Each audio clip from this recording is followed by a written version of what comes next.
Bob Allen Mall, Hometown Radio Network, teaming up every morning to honor America with the playing of our national anthem. Our phone number to call in is 859-238-WHIR. On this 22nd day of September, 859-238-9447. We celebrate birthdays and anniversaries on this Monday, September the 22nd. And here we go. Happy birthday going out to these people.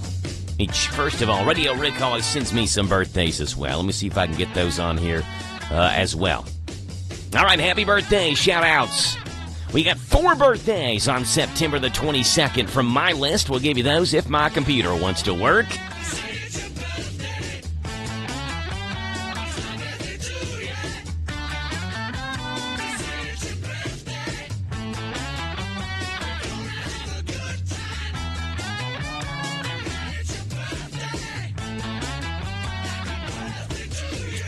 All right, looks like it's only 2 names on my list. We have a couple people who have the same, they have 2 different accounts on Facebook. Tony Case having a birthday today. He's my wife's uncle, 62 years old. Pierce Nesbitt, 36 years old. Andrea Ball has a birthday, and happy 22nd anniversary to Lisa and James Ross.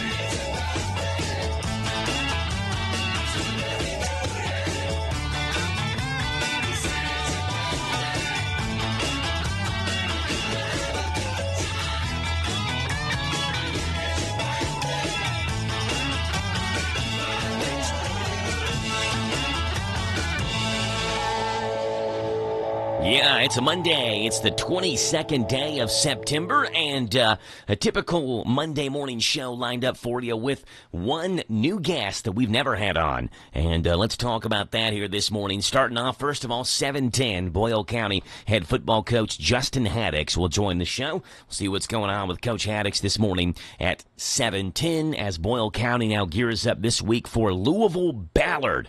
They'll be playing Ballard in Louisville. And we'll have that game Friday night, beginning the conversation with Coach Haddix at 7:10. 7:20, what about those Admirals? 4-1 through the first 5 games. Another massive game for JV and Mukes on Friday. And Steve Stonebreaker joins the show at 7:20 this morning, talking Admiral football and that win over Washington County 21-12. 7:40, County Agents Corner, brought to you by Bluegrass South Livestock Market. Casey Bird joins the show this morning. We'll see what's going on with Casey in the Garrett County Extension Office this week, every weekday morning this week at 7:40. In the 8 o'clock in the morning hour this morning, 8:10, we have Ruby Klein-Neaton, the runner's mom, and more, who joins the show. We'll see what's going on with Ruby at 8:10 this morning. And in the 9 o'clock in the morning hour, 9:10, we're going to have on the show W. Brian Hubbard, who's going to join the show. W. Brian Hubbard is coming to Center College next week, a week from tomorrow, September 30th, to do a conversation regarding ibogaine. Now, W. Brian Hubbard is an attorney, a practicing attorney here in Kentucky. He was actually raised in Virginia, but he's kind of from the Kentucky area. And he became the inaugural Chief Executive Officer, CEO of Americans for Ibogaine, a nonprofit organization dedicated to advancing public education and awareness about ibogaine as a potential therapeutic option for brain injuries, substance use disorders, and co-occurring mental health conditions. This event is being put on at Center College a week from tomorrow, again, by, I believe, the Boyle County Republicans are hosting W. Brian Hubbard. And he's been on podcasts with Joe Rogan. He's been on podcasts with Theo Vaughn, if you know those 2 names. So that'll be an interesting conversation. That'll be this morning at 9:10. And at 9:35 this morning, Ben Garant joins the show for a senior center, a gathering place, senior activity center, and Adult Day Healthcare Center on Gene Drive. That's the rundown of today's show. We'd love to have you on. Again, a lot going on this morning. Our phone number to call in is 859-238-WHIR. That's 238-9447. As we get you started right here on the Joe Show this morning, Monday, the 22nd day of September. Let's get it done, folks. A wild week 3 in the NFL. A couple of teams clinch playoff spots in Major League Baseball, and Ryan Blaney wins at New Hampshire. Those are the headlines on this Monday morning. I'm Joe Mathis, guiding you through these Monday morning sports, starting off in the National Football League, where there were a lot of things we learned from week 3 of the NFL season yesterday. First of all, the Browns beat the Packers on a game-winning field goal 13-10. Josh Jacobs broke his 11-game streak, including playoffs, of scoring at least one touchdown on the ground. It was the 6th longest streak in NFL history. Meanwhile, the Vikings destroyed your Cincinnati Bengals, and Isaiah Rodgers, the Vikings cornerback, became the first player in Vikings history to score 2 defensive touchdowns in the same game. 2 backup quarterbacks were saddled with losses yesterday. The Jets' Tyrod Taylor and the Bengals' Jake Browning, unable to pick up for the slack for the injured Justin Fields and Joe Burrow. 3 backup quarterbacks notched wins yesterday, including the Vikings' Carson Wentz, the Commanders' Marcus Mariota, and the 49ers' Mac Jones all got fill-in wins. And Pittsburgh Steelers quarterback Aaron Rodgers now ranks alone with the 4th most touchdown passes in league history. He's thrown 510 of them after breaking his tie with Brett Favre on Sunday. Rodgers has a way to go to catch Peyton Manning with 539, who was 3rd on that list. In Major League Baseball, the Milwaukee Brewers clinched the NL Central Division after the Cubs lost to the Reds 1-0 yesterday. The Brewers won the division crown for the 3rd straight year and the 4th time in the past 5 seasons. The team celebrated the news at Busch Stadium even after a 5-1 loss to the Cardinals. Christian Yelich and the Brewers will play their next 3 games on the road against the Padres before closing out the regular season at home against the Reds. Speaking of your Reds, they're tied for that final wild card spot. Don't give up on them yet, Reds fans. With just 2 series left to go, the Reds and Mets tie for that 3rd and final wild card spot. In the American League, the Toronto Blue Jays became the first AL team to clinch a spot in the 2025 playoffs, following an 8-5 win over the Kansas City Royals. First baseman Vladimir Guerrero Jr. and shortstop Andres Jimenez drove in 2 runs apiece as the Blue Jays snapped a 4-game losing skid. Toronto had played its last 7 games on the road. The Blue Jays have made the playoffs just 3 times since 2017 and were swept in the wild card round each time. The franchise reached the ALCS in 2015 and 2016. Staying in the AL, Detroit, back just a couple of months ago, had a incomprehensive 15-game lead in the AL Central. That's been dwindled down to 1. The Tigers got swept by the Braves over the weekend. Meanwhile, the Guardians took 2 of 3 from the Twins. Cleveland now sits 1 back of Detroit with just 2 series left. They'll play each other by tomorrow. In NASCAR news, Ryan Blaney booked his next round to the round of 8 in NASCAR with a win yesterday at New Hampshire. Those are the headlines of this Monday morning. I'm Joe Mathis with the Hometown Radio Network. So creamy it melts in your mouth, Mom Blakeman's candy. Delicious flavors of family tradition, old-fashioned candy since 61. Light, rich, creamy, made by hand, a southern treat, a Kentucky brand. Mom Blakeman's Candy.com. So creamy it melts in your mouth, Mom Blakeman's Candy.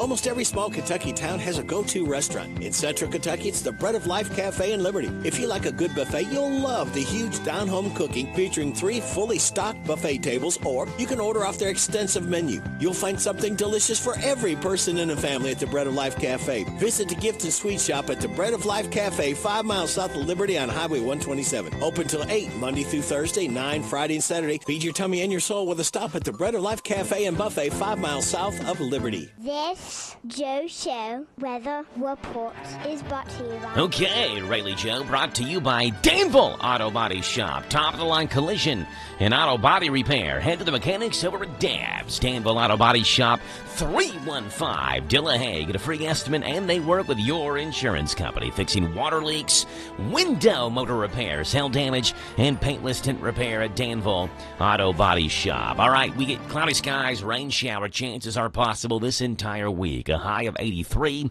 a low tonight of 70. And again, no complaints here. The weekend was great. If it's going to rain, give it to us during the week. Let's get it done.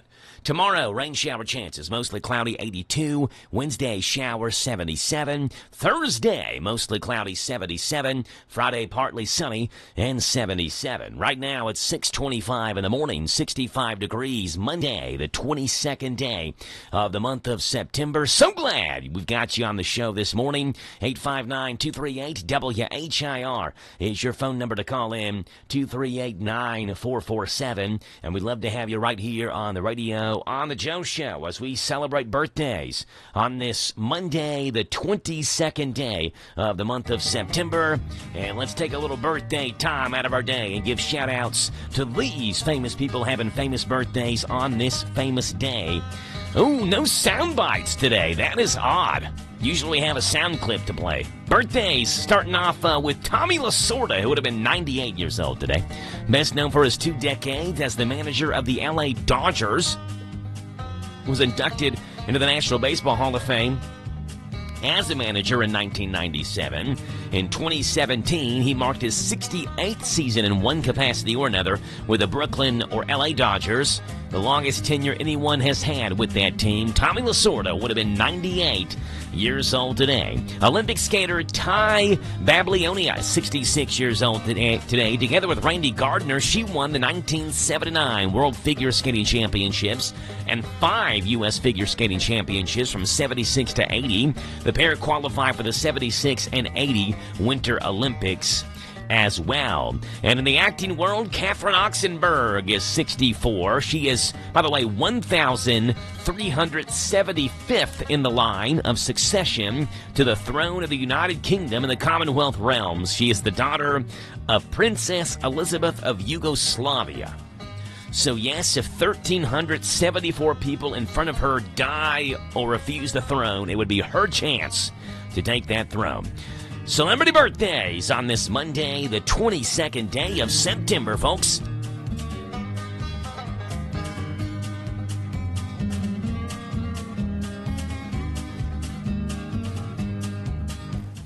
On this day in country music. All right then, Mr. Voice. It was on this day in country music history in the year 1956. Debbie Ann Boone was born, singer and actress best known for her 1977 hit, You Light Up My Life. It was on this day in country music history in the year 2000. 2000, Joe DiMessina went number 1 on the country charts with her song That's the Way. And it was on this day, 2012, Taylor Swift, the country artist at that point, her single We Are Never Ever Getting Back Together scored its 3rd week at number 1. And that's what's gone on this date, September 22nd, in country music history. We're starting off on this date back in 1956 and celebrating the birthday today of Debbie Ann Boone.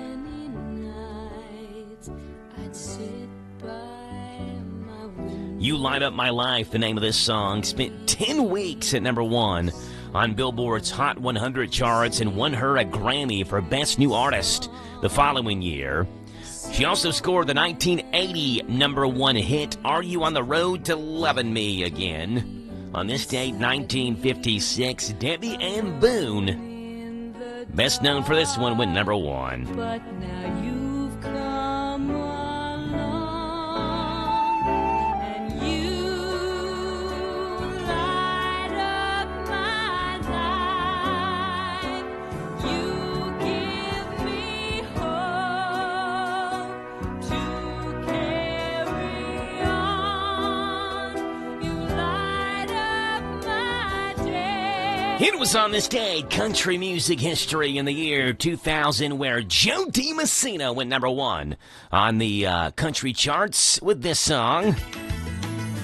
Everybody wants an easy ride on the merry-go-round that we call life.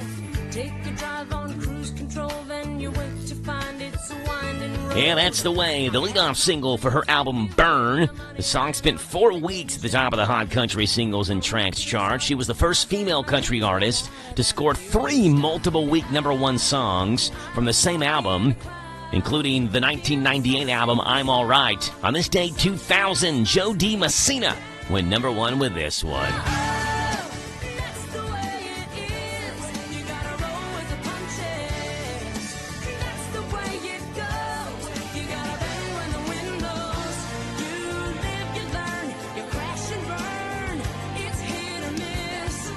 There you go, and that's what's gone on this date, September 22nd in country music history.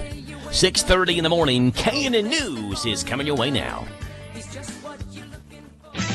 This is the Kentucky News Network.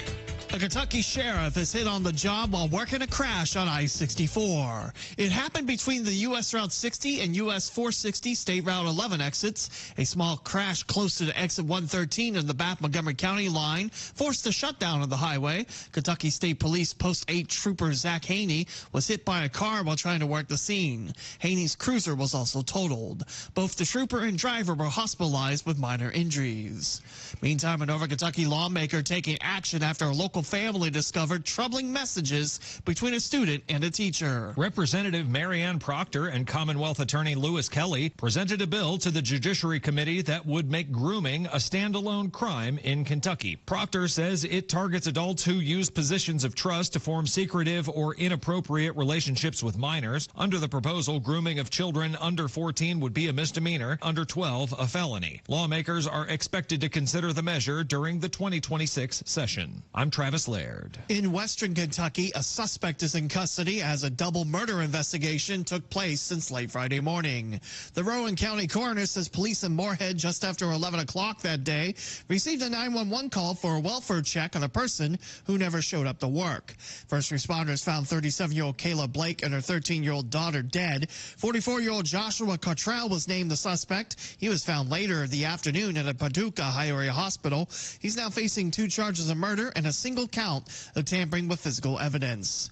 Meantime, a new Kroger Marketplace opened in Northern Kentucky at a former Kmart store off Dixie Highway in Edgewood. This Kroger features the first ever delicatessen, which offers breakfast, lunch, and dinner. The store also features a fuel center, a wine and spirits shop, a selection of apparel, and an expanded grocery selection. I'm Lee Mowen. This is the Kentucky News Network.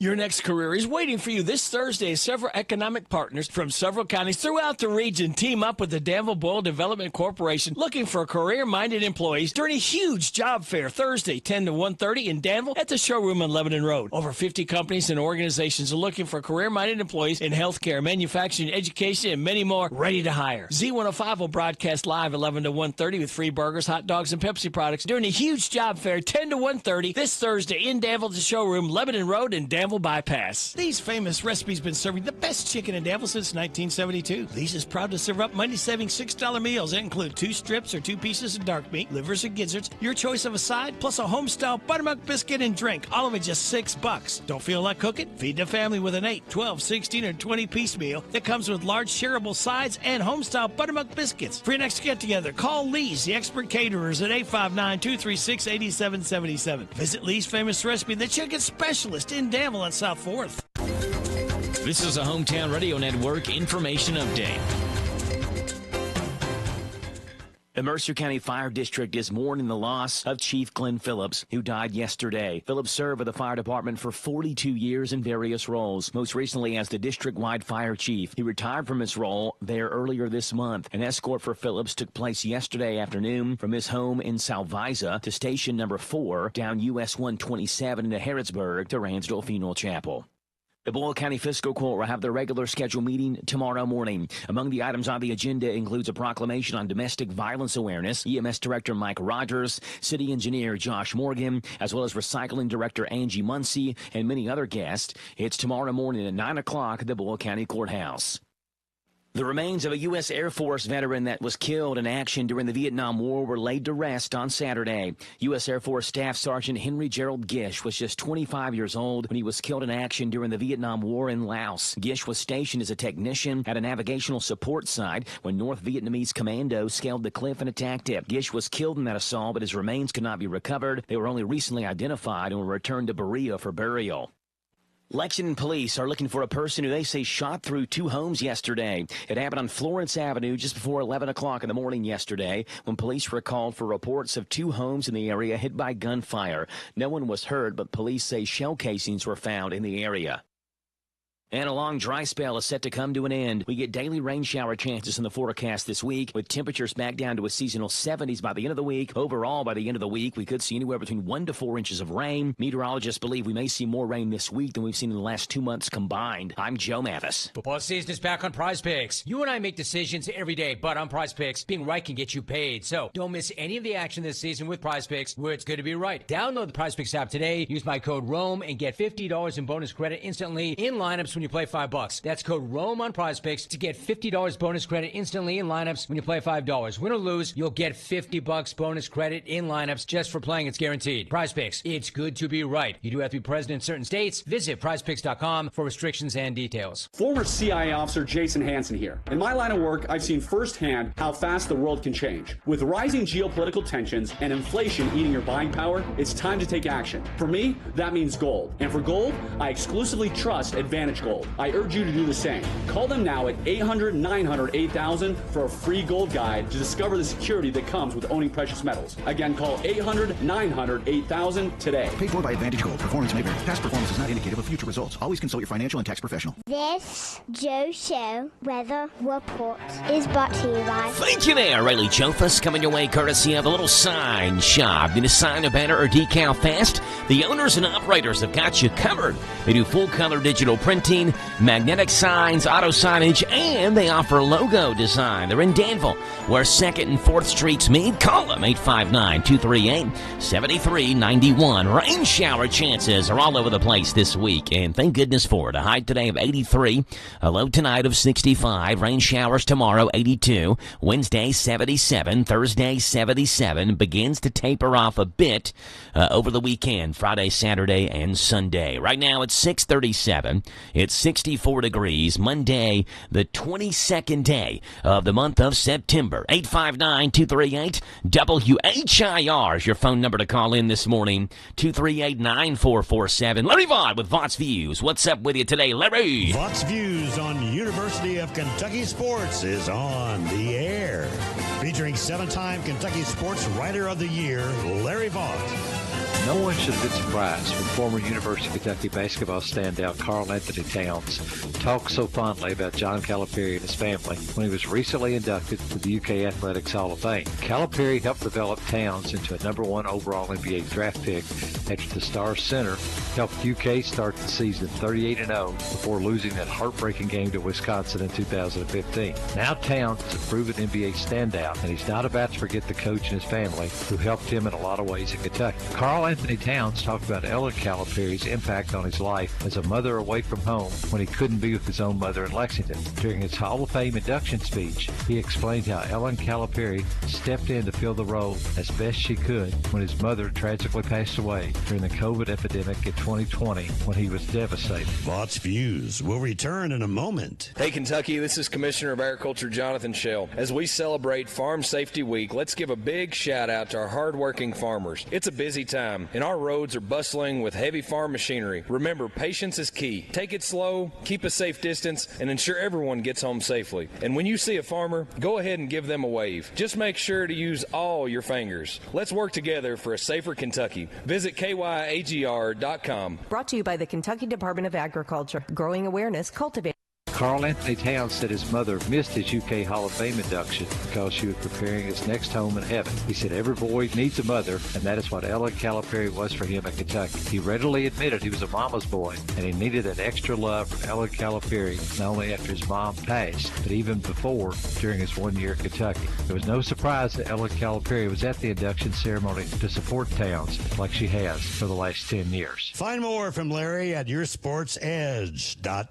Larry Vaught's Views Mondays through Fridays right here on the Joe Show. At this time, we got a phone call in here. Good morning. You're on the Joe Show. Let's try this again. Good morning. You're on the Joe Show. Hey, good morning. Hey, what's up, Doug Thacker? Hey, I don't know. Strange things happening through the airways this morning. Yeah. I couldn't hear what you said. Was somebody airways? What'd you say? Strange things happening through the airways this morning. Yeah. I forgot to hit a button. That's why you didn't hear me. There's strange things going on because I'm on the radio, but that was all operator error right there. That was all me. Hey, I was just checking in on you because I I was hoping you weren't going to jump off the bridge today after yesterday's with your football team. Oh, I know, yeah. Here's the good thing, though, Doug, I will say about Sunday afternoons now.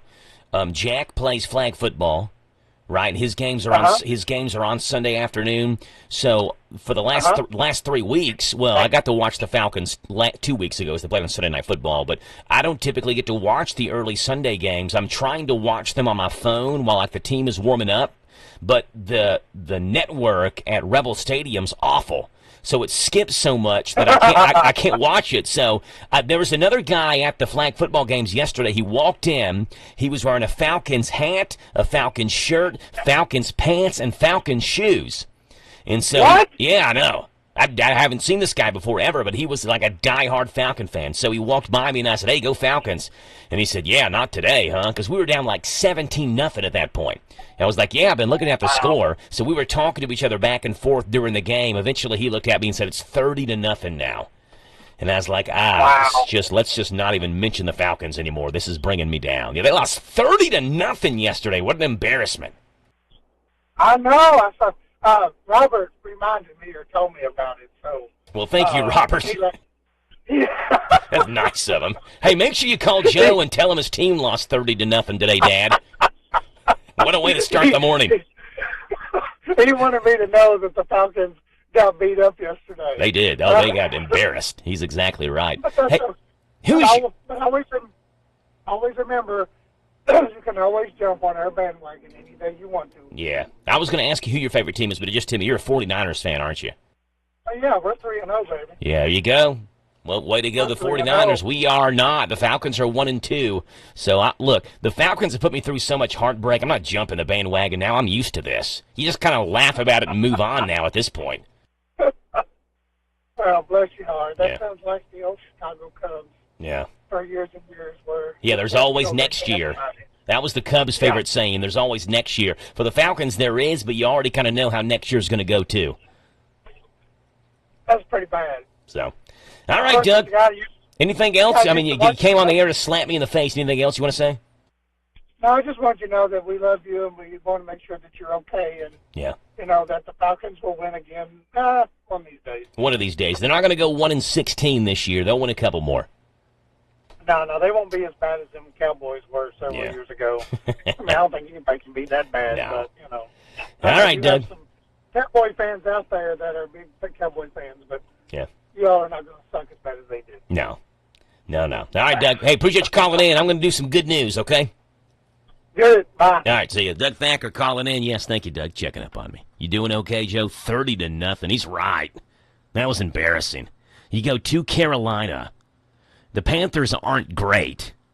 Like, what does that say about the Falcons? You lose 30-0 to the Carolina Panthers. The Falcons were actually favored by 5.5 points in that game. Yesterday was a weird day for the NFL because you had so many different defensive touchdowns yesterday. You had 2 blocked field goals. One of them taken back for were they both taken back for a touchdown? I think they both were taken back for touchdowns. One of them, the Rams one, if you're like a sports bettor, just as long as the Rams, they could have missed the field goal, it wouldn't have mattered. You would have won the bet. The only way you weren't going to win the bet, with the Rams being a 3.5-point underdog, was to have the Eagles block it and take it back for a touchdown. And that's exactly what they did. They went from a 3-point lead to a 10-point lead after the extra point, and the Eagles ended up covering over the Rams because of a late last-second field goal block for a touchdown that didn't matter. It was a weird day in the NFL yesterday. Should be a really good Monday Night Football game tonight. You got the Ravens and Lions. That'll be a good one tonight, and that'll round out Week 3 of the National Football League season. Let's get some more good news in here since Doug has got me wallowing in my own demise thinking about the Falcons. Are you tired of the gloom and doom that saturates your daily news? Well, of course you are, and I'm right there with you. These stories remind us of the silver line in the cloud over all of our heads. My way of sharing the good news with you, and hopefully you'll go do the same for somebody else. Ladies and gentlemen, give it up on the piano. It's Mr. Floyd Kramer for you. A little good news action on this Monday morning, and here we go. Story number 1 coming from Virginia, where a group of strangers worked together to save the life of a man trapped in his car after a fiery crash. Virginia State Police say the driver ran off the road and hit a tree, but Good Samaritans teamed up to try to rescue him before first responders arrived. They were able to break the car's windows, cut the airbags to get the driver out, and put the fire out with a concrete truck's water tank before EMS and firefighters arrived and cut him out of the car. Wow, good news. Story number 2 coming from the Cedars-Sinai Medical Center, where a 9-year-old boy stepped up to donate stem cells for his dad, who is battling acute myeloid leukemia. Stephen Mondek became the youngest person at Cedars-Sinai Medical Center to donate stem cells, which were used to kickstart a new immune system for his dad, Dr. Nick Mondek. It could take a year or longer to know if it'll work, but Dr. Ronald Paquette says, quote, most of the time, a transplant is a cure. Wow, and story number 3 coming from Australia, where an Australian farmer, Will Henderson, used his skills in the field planting crops to propose to his girlfriend, now fiancée, Stephanie Carter. He spent months planning his surprise, planting canola crops in the shape of the words, "Will you marry me?" Steph saw it during a flight in a small plane, and then Will popped the question, to which he said yes. A farmer proposes by planting crops spelling, "Will you marry me?" A boy helps a dad beat leukemia by donating stem cells. And Good Samaritans team up to rescue a driver from a burning car. That's what's going on in this morning's World of Absolute Good, folks.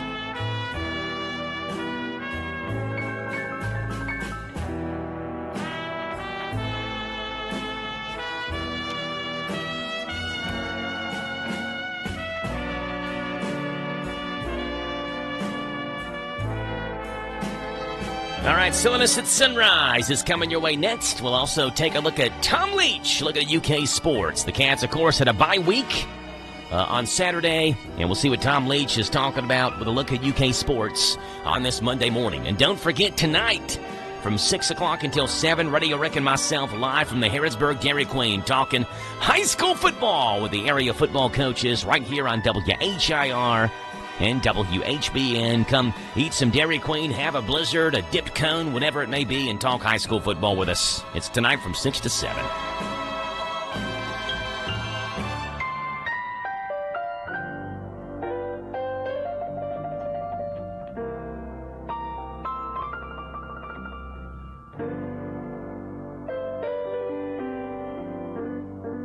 It's back by popular demand. Free lunch in the office from Danville Lee's Famous Recipe and the Hometown Radio Network. Now, here's how it works. Every Tuesday in September and October, Hometown Radio will reward an office up to 20 two-piece chicken dinners and Lee's Famous Tea and deliver it to you on Wednesday. Simply email radio@hometownlive.net. That's radio@hometownlive.net. Why your office deserves free lunch. Free lunch in the office has returned. A service of Danville Lee's Famous Recipe and the Hometown Radio Network. Good luck. Some love him and some hate him. But everybody listens to Sean Hannity weekdays at 3 and Saturdays at 10 on AM 1230 WHIR. I'm Ed Evans, CEO of Consumer Cellular. We're dedicated to serving people 50 and up like me. Our needs are different. Big Wireless wants us in an unlimited plan, but if you're not using all that data, you're probably getting used. At Consumer Cellular, we're focused on affordable, reliable plans, including data that suits your needs, not ours. Our plans start at just $20, and you'll get the best customer service in the business. Call 1-888-FREEDOM or visit consumercellular.com/facts. Plans include $5 credit for auto pay and e-billing. See site for additional facts. A wild week 3 in the NFL.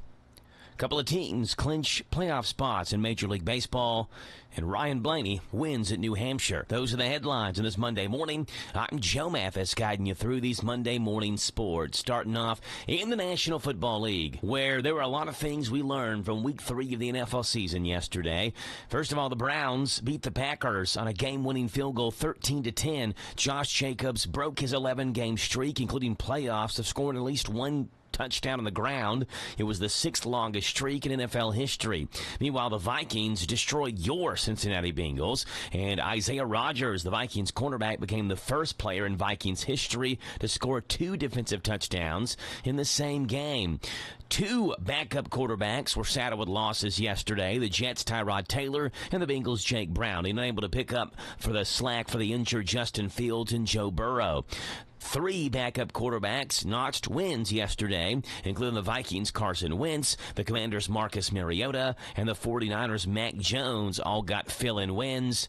And Pittsburgh Steelers quarterback Aaron Rodgers now ranks alone with the 4th most touchdown passes in league history. He's thrown 510 of them after breaking his tie with Brett Favre on Sunday. Rodgers has a way to go to catch Peyton Manning with 539, who was 3rd on that list. In Major League Baseball, the Milwaukee Brewers clinched the NL Central Division after the Cubs lost to the Reds 1-0 yesterday. The Brewers won the division crown for the 3rd straight year and the 4th time in the past 5 seasons. The team celebrated the news at Busch Stadium even after a 5-1 loss to the Cardinals. Christian Yelich and the Brewers will play their next 3 games on the road against the Padres before closing out the regular season at home against the Reds. Speaking of your Reds, they're tied for that final wild card spot. Don't give up on them yet, Reds fans. With just 2 series left to go, the Reds and Mets tie for that 3rd and final wild card spot.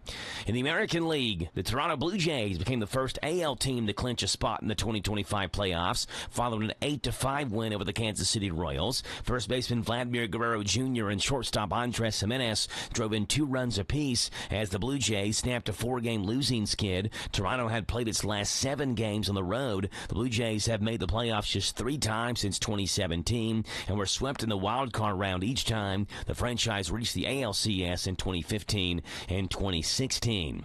Staying in the AL, Detroit, back just a couple of months ago, had a incomprehensive 15-game lead in the AL Central. That's been dwindled down to 1. The Tigers got swept by the Braves over the weekend. Meanwhile, the Guardians took 2 of 3 from the Twins. Cleveland now sits 1 back of Detroit with just 2 series left. They'll play each other big tomorrow. In NASCAR news, Ryan Blaney booked his next round to the round of 8 in NASCAR with a win yesterday at New Hampshire. Those are the headlines of this Monday morning. I'm Joe Mathis with the Hometown Radio Network. You gotta go with Graceland. Graceland Air. Graceland Air, a local HVAC company, offers a wide range of services and provides each customer with an effective and long-term solution in both heating and air conditioning repair. They're committed to excellence in every aspect, exceptional quality of service, high standard of integrity. You are the basis of their business, and they service all brands. Go online to Graceland-KY.com for more information. You gotta go with Graceland. Graceland Air.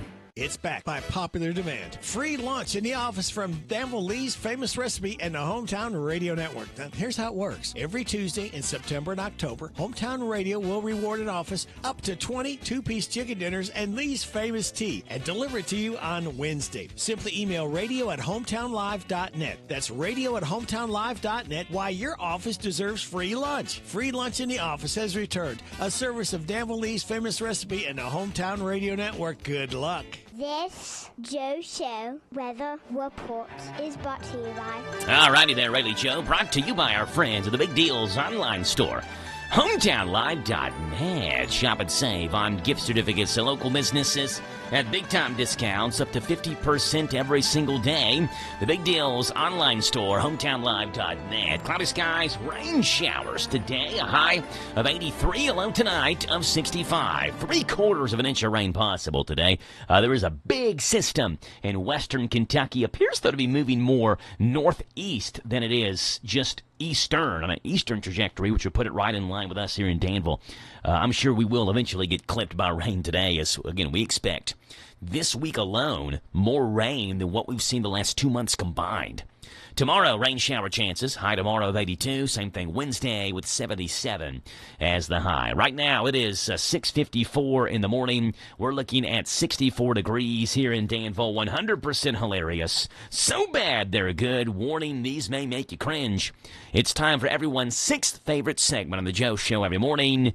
It is a dad joke of the day. Here we go. Dad joke of the day.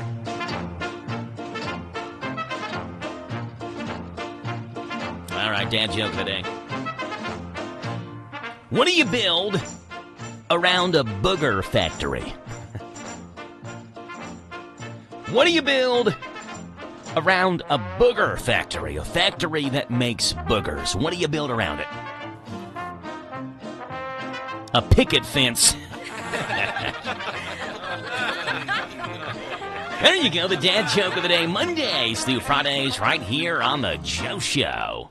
WHIR Danville News, Talk Sports.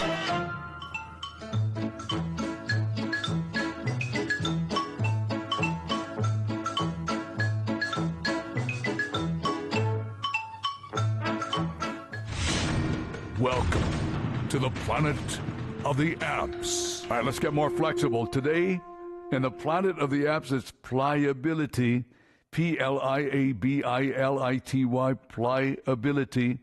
And if you need to stretch or you need your personal coach, Pliability is your personal coach.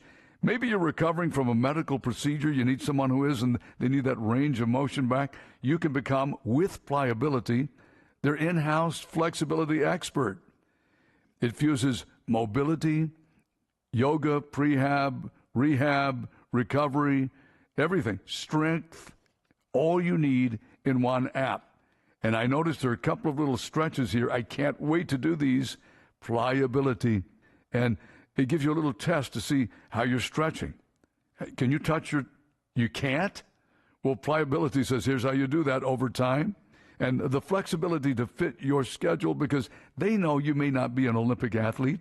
Pliability is just the right app for you. You can use it anywhere in the App Store for free. Pliability, right here with Rick Dees and this molten magma every day. We call it the Planet of the Apps. There you go, Rick Dees, the Planet of the Apps, Mondays through Fridays right here on the Joe Show at this time. Leads us into this morning's Country Comic Spotlight. We're in the Spotlight this morning. We have got Tim Hawkins. Tim Hawkins talking about going to Minnesota and hanging out with some friends in the state of Minnesota. Here's Tim Hawkins. But California, I love it here. You're nice. You don't get, you're nice. You're a nice state. I think the only nicer state than California has got to be Minnesota. And, okay, shut up. No. Minnesota people are like weird nice. Like, you can't be that nice. It's like creepy nice. It's like they're hiding something from you, kind of nice. And I learned that, like this summer, I spent some time with our friends in Minnesota. They have this beautiful lake house in Minnesota. I did an activity I've never done before. Probably shouldn't have, but I did. First morning, we're just getting ready. My friend John's just all pumped, ready to go. Hey, Tim, we're going to do it today, buddy. Oh, we're going to go nuts today, don't you know? Yeah, we are. What are we going to do? We're going to go tubing. We're going to tube today, Tim. We're tubing on the lake, tubing. You ever tube? We're going to tube. You ever tube? Okay, who are you, the Swedish chef from the Muppets? Who are you? What's tubing? He goes, tubing is you lay down on the tube, it's tied to a rope, tied to the boat. What we do is we drag you around the lake behind the boat in the tube. It'll change your life. He was right about that. And I'm an idiot, right? So I'm like, I'm first, man. I don't even know what I'm doing. Let's do it. So I'm like at the end of this pier, and I'm laying down on this tube, got the life jacket on, got the rope in the boat. Here's what I learned about Minnesota people. They're really nice until you put them behind the wheel of a ski boat. That's when they get possessed by the devil and want to kill you. For fun. So John's getting ready. All right, Tim, looks good. I'm going to start out the boat. Here we go. All right, Tim. Are you ready to go?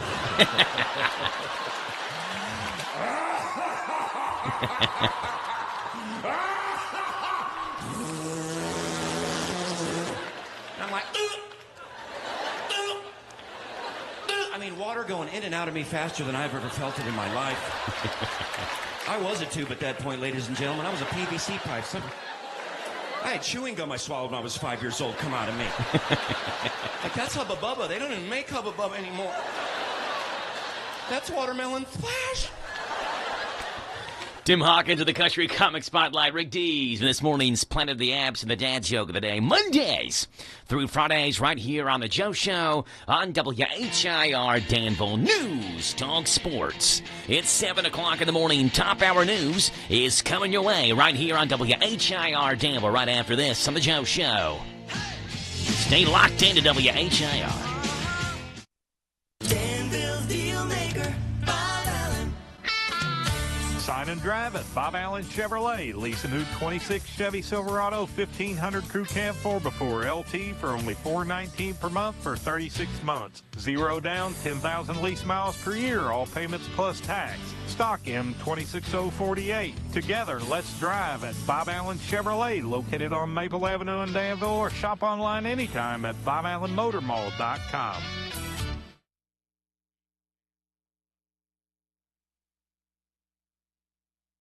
This is the talk of the town, AM 1230, and now on FM 103.9, WHIR Danville, powered by Kentucky WiMAX.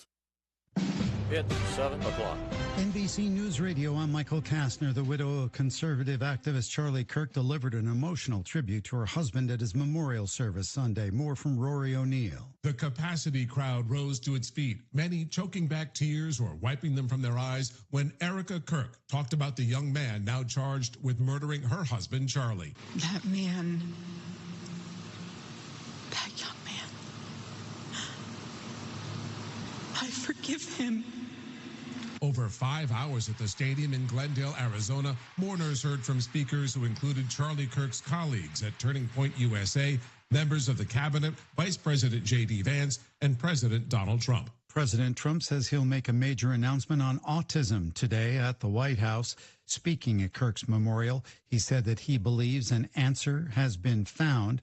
The announcement is expected to claim there's a connection to autism in children to the use of Tylenol during pregnancy. John Oliver says Jimmy Kimmel is the canary in the coal mine when it comes to the Trump administration's attacks on free speech. If we've learned nothing else from this administration's second term so far, and I don't think we have, is that giving the bully your lunch money doesn't make him go away. It just makes him come back hungrier each time.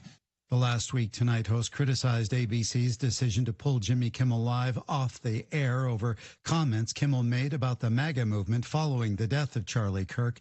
The show was suspended indefinitely after the head of the FCC criticized Kimmel's remarks.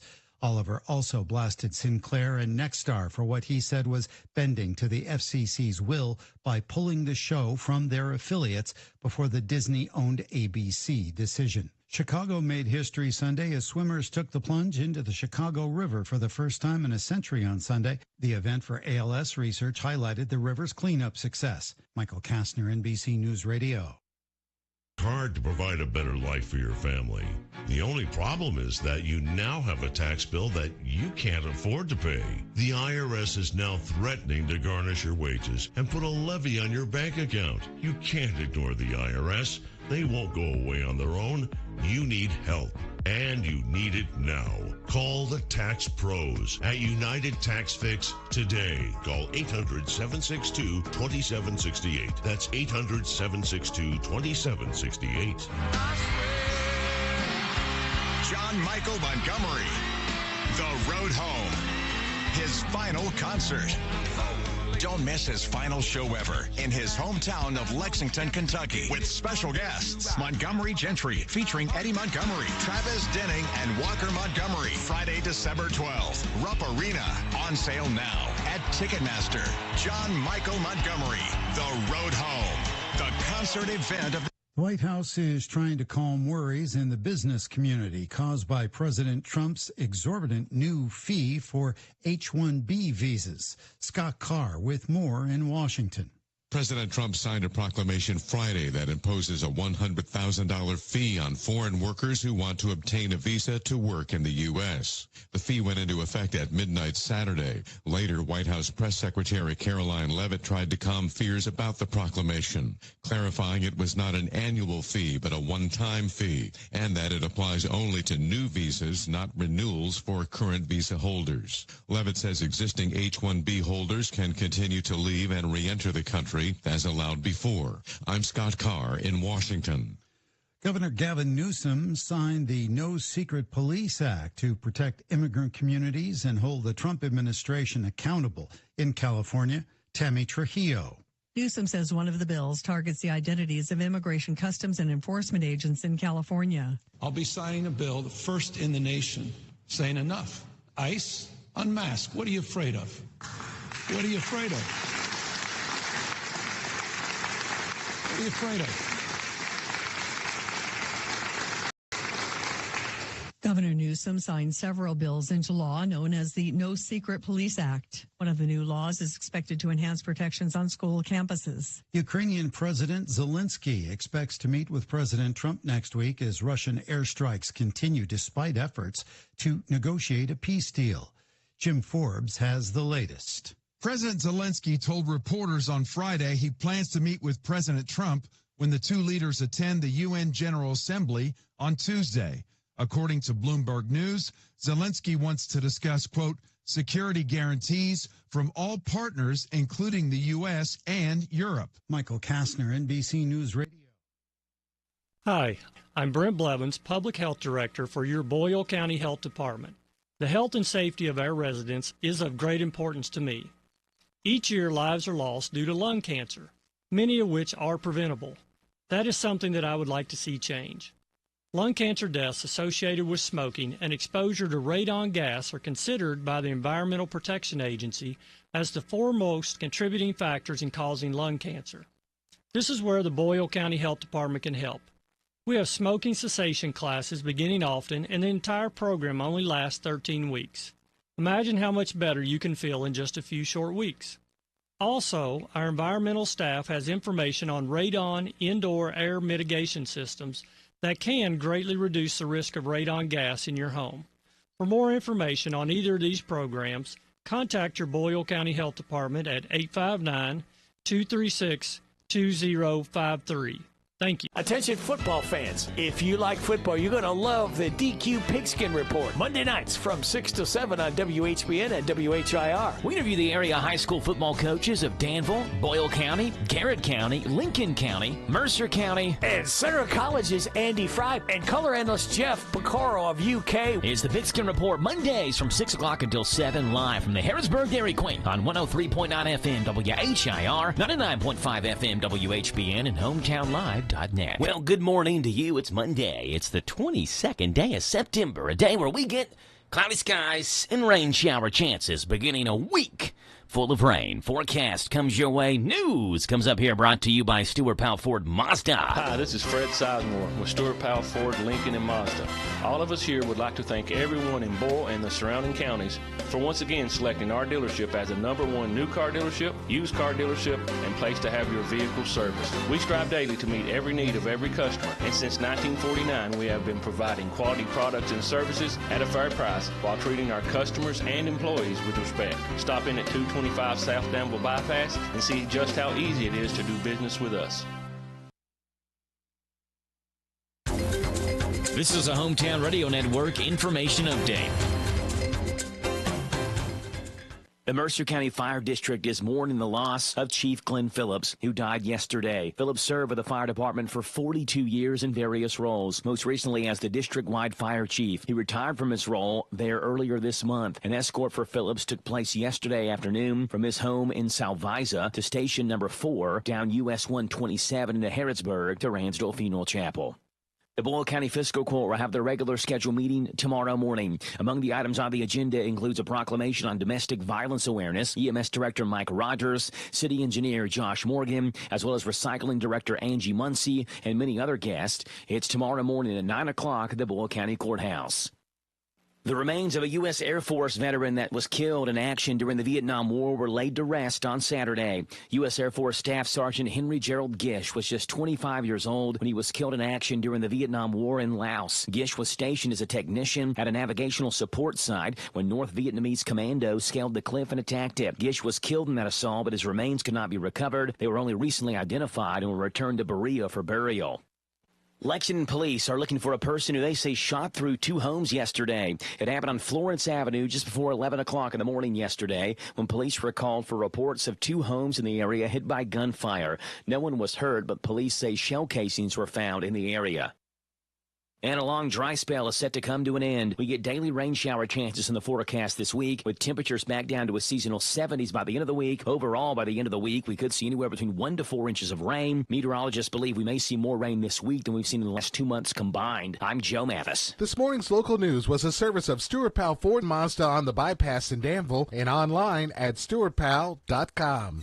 Listen to us on your smart speaker. Just ask to play our call letters. WHIR. I'm Ed Evans, CEO of Consumer Cellular. We're dedicated to serving people 50 and up like me. Our needs are different. Big Wireless wants us in an unlimited plan, but if you're not using all that data, you're probably getting used. At Consumer Cellular, we're focused on affordable, reliable plans, including data that suits your needs, not ours. Our plans start at just $20, and you'll get the best customer service in the business. Call 1-888-FREEDOM or visit consumercellular.com/facts. Plans include $5 credit for auto pay and e-billing. See site for additional facts. This Joe Show weather report is brought to you by... All right, Rayleigh Joe, brought to you by our friends at Dexter and Reitmeyer Insurance, your local independent insurance agency. They proudly represent the Auto Owners Insurance Company.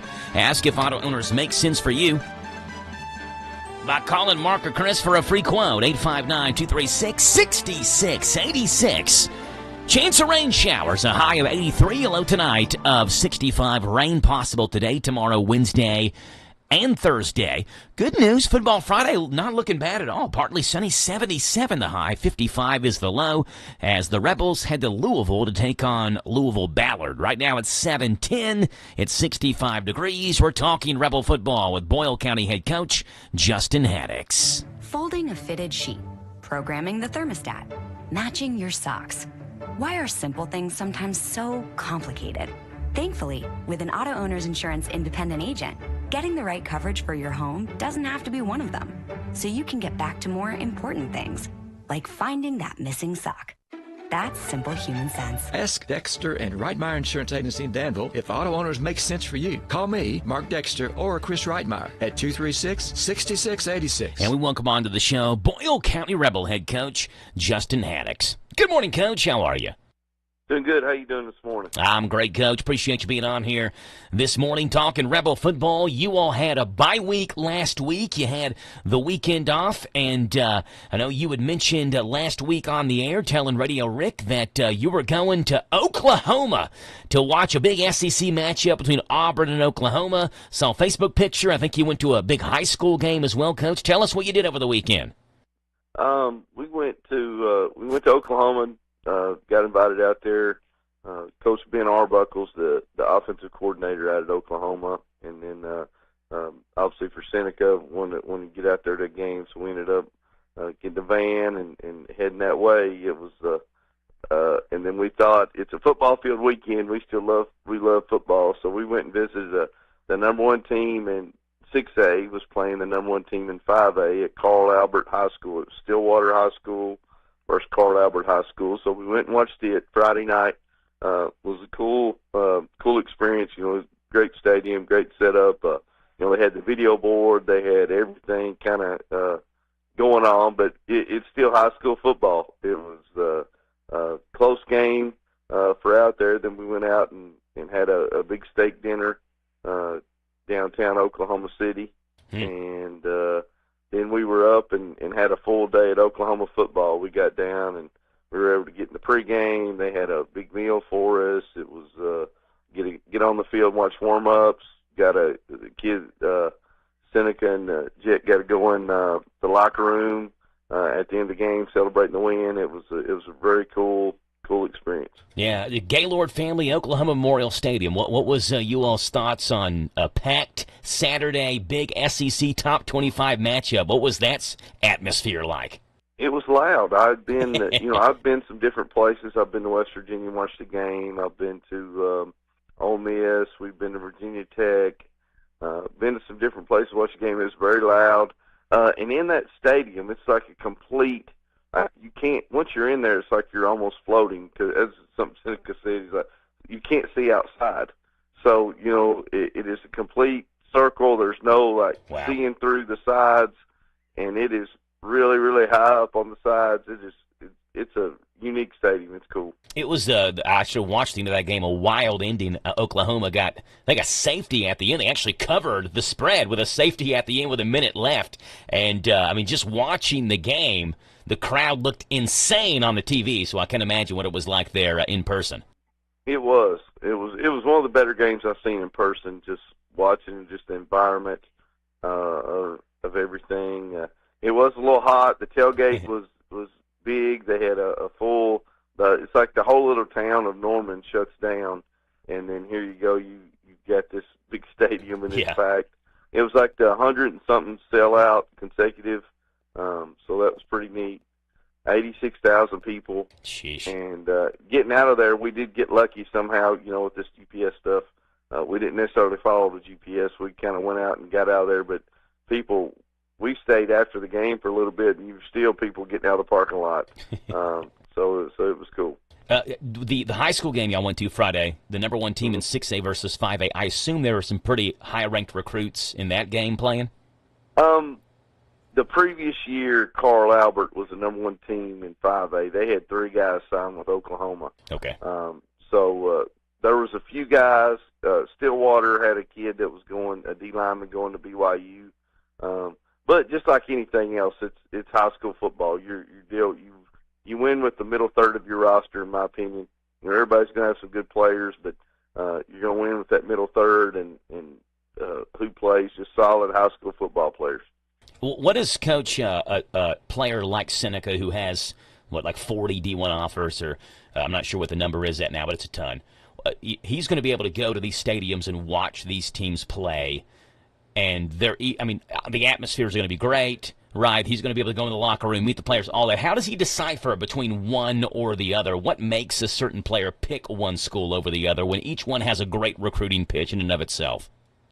I guess it's tough. I've never been in that situation. I've been in a lot of situations dealing with football, but I've never been in that situation or really had a player who could kind of choose and pick and choose wherever they go. Yeah. Really, whatever campus he goes on, they're going to offer him a scholarship, and he'd be a guy that they take. Because there's a difference between an offer and a take in this college deal now. And probably going to offer him quite a bit of money. You go with the NIL stuff. So big thing with him is you just got to find the right fit of where you feel comfortable, and that's something we've talked about. Of hey, what do you feel comfortable? Who's going to help you develop? And as a tight end, who gets the ball to the tight end? Some people value the tight end. Some people use them as just hey, you're an extra lineman. So those are always things he's looking at, and a lot of schools that he really likes, they've done a great job with the tight ends over the last 3 or 4 years. So that's important to him to be developed. And then also the outside stuff of, getting you a school to graduate and what you want to go in and how they work with you. And they're so far advanced in all these places now about helping you graduate, getting you in there in 3 years or 4 years and making sure you're on the right path to where it was probably 15 years ago going through college. So they do a great job of setting them up. They all have great pitches, and they all have that. But I think Oklahoma's tight ends leading the country in reception yards right now. So a lot of people talk about how they use the tight end, but who actually does it during the game? It's easy to talk about it.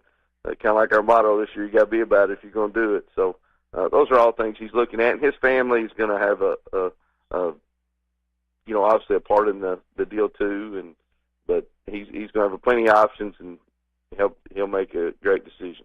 There you go, Boyle County head football coach Justin Haddix. Coach, real quickly, what are you working on in practice back on a game week? You got Ballard coming up Friday. What's on the practice schedule today?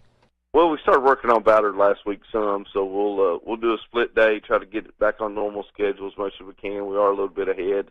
I don't know if you're ever ahead working with high school players, but we are ahead of just what we feel like we're going to see from them. They're a quality football team. We'll be doing offense and defense both. It'll be a split day, and just continue to get better each week. There you go, Boyle County head coach Justin Haddix. Coach, appreciate you being on. Good luck with practice. We'll talk to you again tomorrow morning, okay?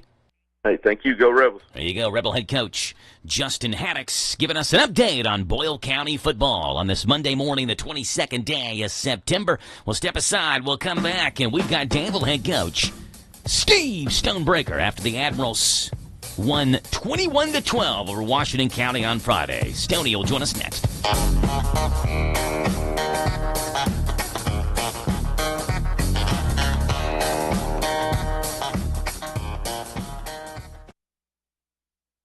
Hey, this is Jack Mathis. I love sports, and this is a sports update with the Big Daddy, Steve Bochum. Brought to you by Stuart Powell Mazda.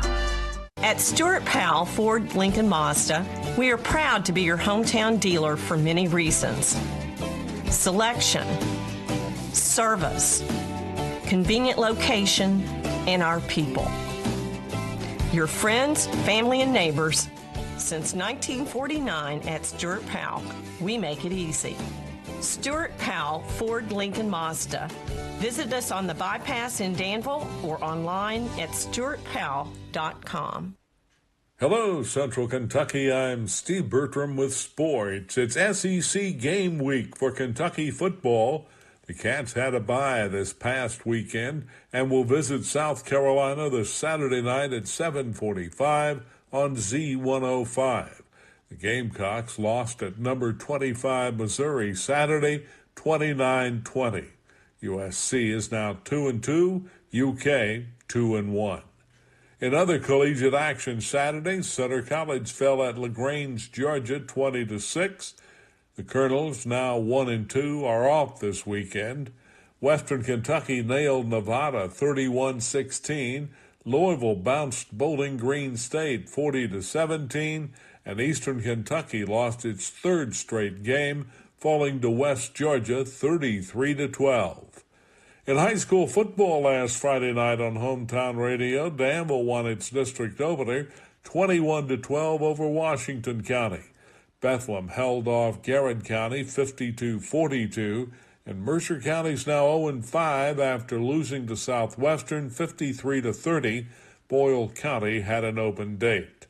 Join Joe Mathers and Rick Schobel tonight as they talk with the area coaches on the DQ High School Football Pigskin Report from 6 to 7 from the Harrodsburg Dairy Queen on WHBN, WHIR, and streaming at hometownlive.net. It was a wild day in the NFL yesterday. Cleveland used a walk-off field goal to surprise Green Bay 13-10 for their first win of the year. The Vikings clobbered the Bengals 48-10. It was the Bears 31, Cowboys 14. Steelers got by the Patriots 21-14. The Colts whipped the Titans 41-20. And last night the Chiefs got their first win of the year, 22-9 over the Giants. Tonight's Monday Night Football special features the Detroit Lions at the Baltimore Ravens. Major League Baseball finishes up the regular season this week. The Reds are now tied for the third wild card spot after sweeping the Cubs at home yesterday 1-0. Cincinnati owns the tiebreaker over the Mets, with whom they are now tied. Arizona's a half game behind both of them. Cincinnati's off tonight and begins a 3-game series with Pittsburgh at Great American Ballpark tomorrow night. In the American League, the Guardians are now 1 game behind the Tigers in the Central Division. Detroit is on the verge of one of the biggest fold-ups in baseball history. The Tigers visit Cleveland for a 3-game series starting tomorrow night. And NASCAR's round of 12 began at New Hampshire Motor Speedway Sunday. Ryan Blaney is the first driver to qualify for the next round after winning the Mobil 1 300 yesterday. And the best golfers of the United States of America take on the best of Europe later this week for the Ryder Cup at Bethpage Black in New York. God bless America. I'm Steve Bertram on the Hometown Radio Network. What does lime do to a farmer's field? Lime provides calcium and magnesium essential elements. Calcium helps plants build cell walls, aids in early root growth, improves plant vigor, and encourages seed production. Mercer Stone specializes in the production and distribution of high-quality lime. And right now, their fall special for high-quality lime is just $7 a ton. That's right, $7 a ton. They're also a supplier of crushed stone. Call them or visit them on Bergen Road in Harrodsburg. At Mercer Stone, we will rock you. Serving Boyle County seniors a gathering place. Our Meals on Wheels program is designed for seniors 60 and up in Boyle County who struggle with food insecurity. If you think you may be eligible, call us at 859-236-2070, thegatheringplace.org, or follow us on Instagram and Facebook for more info. Serving Boyle County seniors a gathering place. Dear Mom, I know it's hard trying to quit smoking, but I heard something new about something that might help. It's called Kentucky's Tobacco Quit Line. It's one-on-one individual counseling over the phone with someone who can help. You can talk in private and talk at times when it's convenient. Just call 1-800-QUIT-NOW. Mom, one of these days I'll be graduating and then maybe someday getting married. I want you to be there with me. Please try it. I love you, Rachel. The Kentucky Tobacco Quit Line, 1-800-QUIT-NOW. This message brought to you by your local health department. This Joe Show weather report is brought to you by Danville Auto Body Shop. For top-of-the-line collision and auto body repair, head to the mechanics at Danville Auto Body Shop. 315-DILLA-HAY. Get a free estimate, and they work with your insurance company. Fixing water leaks, window motor repairs, hail damage, and paintless dent repair. Danville Auto Body Shop. All right, cloudy skies, rain shower chances today, a high of 83. A low tonight, 65. An inch or so of rain possible today. More tomorrow, another inch. Wednesday, you get another 3/4 of an inch. Much-needed rain is on the way this week, but it does appear to be clearing out by the time we get to the weekend and Football Friday. Right now, 7:25 in the morning, 65 degrees. We're talking Admiral football with Danville head football coach Steve Stonebreaker. Configuring the Bluetooth, deciding who controls the music, remembering where you parked. Why are simple things sometimes so complicated? Thankfully, with an auto owner's insurance independent agent, getting the right coverage for your vehicle doesn't have to be one of them. So you can get back to more important things, like remembering if you're on the 3rd or 4th level of the parking garage. That's simple human sense. Ask Dexter and WHIR Insurance Agency in Danville if auto owners make sense for you. Call me, Mark Dexter, or Chris WHIR at 236-6686. And we welcome onto the show Danville Admiral head football coach Steve Stonebreaker. Good morning, Coach. How are you? It's a great Monday morning, Joe. Ready for District Week number 2. Rolled in this morning, listened to a little Mobb Deep. Ready to go. There you go. That's the way to start the morning. A little Mobb Deep will get you up out of your seat on a Monday. Right. Yeah, Coach, hey, what a win it was for you all. Friday, 21-12. Kind of a low-scoring game, Coach. Your defense came to play. Your offense kind of ran through JV and Mukes again. Let's start off with the defense, Coach. Held Washington County to 12 points. We know expected that wing T offense from them, Coach, and they were able to get on the board in that game twice. I think I was listening to the game, if I remember correctly, once through the air, but you did pick off a pass as well, Coach. Tell us how well you think the defense played against that wing T. Well, I thought the defense played really well. They won the toss and chose to receive, and they drove it down on us a little bit. They got down inside the 10, and then they had a penalty that backed them up a little bit, and we were able to stop them. And then we took it right down and scored our first drive, 80-some-yard touchdown drive. And, we were able to get on the board first. And the only time they scored in the first half was when they got a short field after a turnover of ours. We had a bad shotgun snap and weren't able to get on it. They recovered there late in the first half and were able to punch it in then. And like you said, in the second half, they had a drive where they drove down on us a little bit again and ended up throwing one in on a corner route on a boot play. So, defensively, I thought for the most part we did really well. We did a really good job against their speed. We strung them out, made them run east-west, and were able to chase them down. And, really did a good job against their trap game as well and their belly game, that we were concerned with a little bit just because of their size up front. So I tell you what, I was really pleased with the way we played defensively. Coach, offensively, we're going to talk about Javian in just a second. What phenomenal numbers he put up. But what about your offensive line and the holes that they created for JV? And without the holes, there's nowhere to run. And your offensive line opened up enough holes for you all to run for 308 yards on Friday night.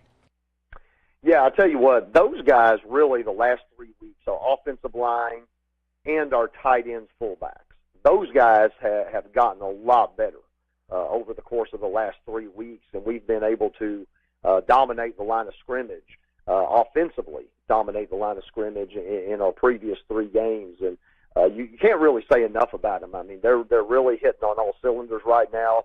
They're understanding what they have to do with their eyes and feet, and the angles they take on certain blocks, and how to finish certain blocks. And we got a lot of things really coming together with those position groups right now that's making a big difference in our offense. Coach, there's not been a player in the area that has turned as many heads as Javian Mukes has. I mean, he has been the most exciting player in the entire area regardless of team. And he ran for 276 yards and 3 touchdowns on Friday night. I put a stat on Twitter there Friday night. He's the third Danville player in the last 12 years to have multiple 200-plus yard and 3 rushing touchdown games. He's done it twice in the first 5 games. Coach, what is it? I mean, I feel like we ask the same questions every week, and then every week Javian does something else he didn't do the week before. I mean, what is it about Javian Mukes, Coach? He's so special. Well, he's a high-character kid, and he's a very competitive kid. So I think those two things together really give him an edge because, man, he plays with such ferocity. I mean, he runs the ball so physical for a kid. That's a freshman. I mean, the first guy doesn't bring him down typically. So just the ability to keep his feet moving through contact and continue to drive and just have the field vision that he has as well. Just really tremendous for a freshman, and the sky's the limit for him for sure. Yeah, Coach, you all are in first place in the district all by yourself right now. This was the only district game in your district on Friday night, so you are 1-0 and are, as of right now, Coach, looking down at everybody in the district standings. Yeah. Is there any way we can stop the district now, Joe? I want stop you the to look count. into that and just see if we can stop it now and just end the district season. You do have Louisville Shawnee coming up on Friday, Coach, and this is a game you all are traveling to Louisville for, but a chance to go to 2-0 in the district. What a big win that would be as well, starting off 2-0. What's this week's practice schedule look like for today, and knowing you're going to probably be dodging raindrops all week long as well during practice? Yeah, I mean, we're going a typical Monday. I mean, nothing really changes for us in how we want to approach things. We want our kids to know what's coming, so they can mentally prepare. They know what's coming at them each and every day in practice during the season. So, we'll keep it typical. The thing is, we knew we were going to be making some of these trips, having some district games in Louisville. So the first scrimmage, we scrimmaged up at Gallatin County, which is pretty close to Jefferson County. So we wanted to get that kind of road trip in, just to, understand, hey, this is the time lapse that we're going to have leaving campus and getting there, and we got to get off the bus, get the bus out of us, get ourselves focused and that kind of thing. So, we wanted to do that in the preseason to get the kids ready for this type of trip. Yeah, and you got that coming up on Friday versus Louisville Shawnee. Coach Steve Stonebreaker. Coach, appreciate you being on. Good luck with practice today. We'll talk to you again tomorrow morning, okay? Yes, sir. There you go. Danville head coach Steve Stonebreaker. Admirals and Shawnee coming up on Friday. And we'll have that game on WHIR. That's the Shawnee Golden Eagles who come into Friday's matchup at 3-2. They do have one similar opponent. That's Fort Knox. Danville played Fort Knox, of course, the first game of the year. Beat them 49-12. Shawnee played Fort Knox on Friday. Last Friday, the 19th of September, and beat Fort Knox 48-6. And it'll be a fun game Friday night. Danville looking to go to 2-0 in the district and 5-1 overall. 7:32 in the morning, we will step aside, come back, and we'll give you a news update as well as the County Agent's Corner with Casey Bird. It is coming up right after this on The Joe Show on WHIR Danville News Talk Sports.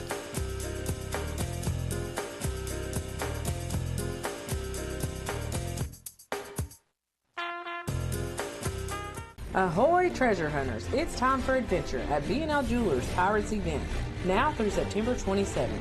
Step aboard and grab a key. Ye may be the lucky one to unlock our treasure chest filled with sparkling prizes and hidden jewels.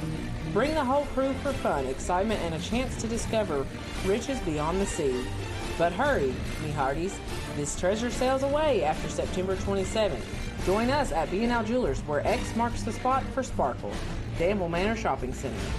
Ahoy treasure hunters, it's time for adventure at B&L Jewelers Pirates event, now through September 27th. Step aboard and grab a key. Ye may be the lucky one to unlock our treasure chest filled with sparkling prizes and hidden jewels. Bring the whole crew for fun, excitement, and a chance to discover riches beyond the sea. But hurry, me hearties, this treasure sails away after September 27th. Join us at B&L Jewelers, where X marks the spot for sparkle. Danville Manor Shopping Center. What makes Whitaker Bank uniquely Kentucky? With a wide range of products and services, we are here to provide you friendly, expert service for all of your banking needs. This is Rita McIntyre for Boyle, Garrett, and Mercer counties. As part of your community, we are committed to building solid, long-term relationships. Call me at 859-733-4963. Let us show you what uniquely Kentucky means. Whitaker Bank, uniquely Kentucky, member FDIC, and equal housing lender. This is a Hometown Radio Network information update. The Mercer County Fire District is mourning the loss of Chief Glenn Phillips, who died yesterday. Phillips served with the fire department for 42 years in various roles, most recently as the district-wide fire chief. He retired from his role there earlier this month. An escort for Phillips took place yesterday afternoon from his home in Salvisa to station number 4 down US 127 into Harrodsburg to Ransdale Funeral Chapel. The Boyle County Fiscal Court will have their regular scheduled meeting tomorrow morning. Among the items on the agenda includes a proclamation on domestic violence awareness, EMS Director Mike Rogers, City Engineer Josh Morgan, as well as Recycling Director Angie Muncie, and many other guests. It's tomorrow morning at 9 o'clock at the Boyle County Courthouse. The remains of a U.S. Air Force veteran that was killed in action during the Vietnam War were laid to rest on Saturday. U.S. Air Force Staff Sergeant Henry Gerald Gish was just 25 years old when he was killed in action during the Vietnam War in Laos. Gish was stationed as a technician at a navigational support site when North Vietnamese commandos scaled the cliff and attacked it. Gish was killed in that assault, but his remains could not be recovered. They were only recently identified and were returned to Berea for burial. Lexington police are looking for a person who they say shot through 2 homes yesterday. It happened on Florence Avenue just before 11 o'clock in the morning yesterday when police were called for reports of 2 homes in the area hit by gunfire. No one was hurt, but police say shell casings were found in the area. And a long dry spell is set to come to an end. We get daily rain shower chances in the forecast this week, with temperatures back down to a seasonal 70s by the end of the week. Overall, by the end of the week, we could see anywhere between 1 to 4 inches of rain. Meteorologists believe we may see more rain this week than we've seen in the last 2 months combined. I'm Joe Mathis.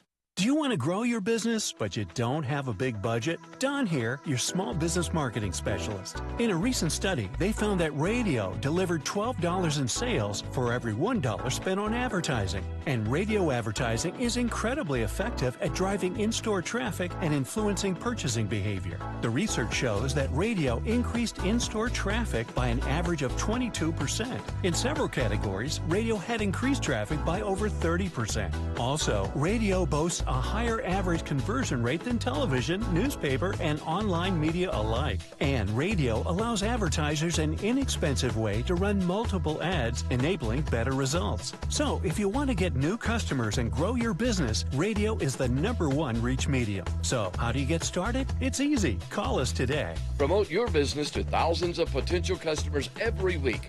To learn more, go online to advertisecentralkentucky.com. That's advertisecentralkentucky.com. Hey, Bubba, what's for breakfast at Chick-fil-A? I got the chicken biscuit, spicy chicken biscuit, mini chicken biscuit, bacon chicken biscuit, chicken breakfast burrito or bowl, egg white grilled chicken muffin, sausage egg cheese biscuit, hash browns, bacon egg cheese biscuit, yogurt, fruit cup, and more. You mean this is breakfast at Chick-fil-A? Yes, breakfast at Chick-fil-A every day except Sunday. Chick-fil-A.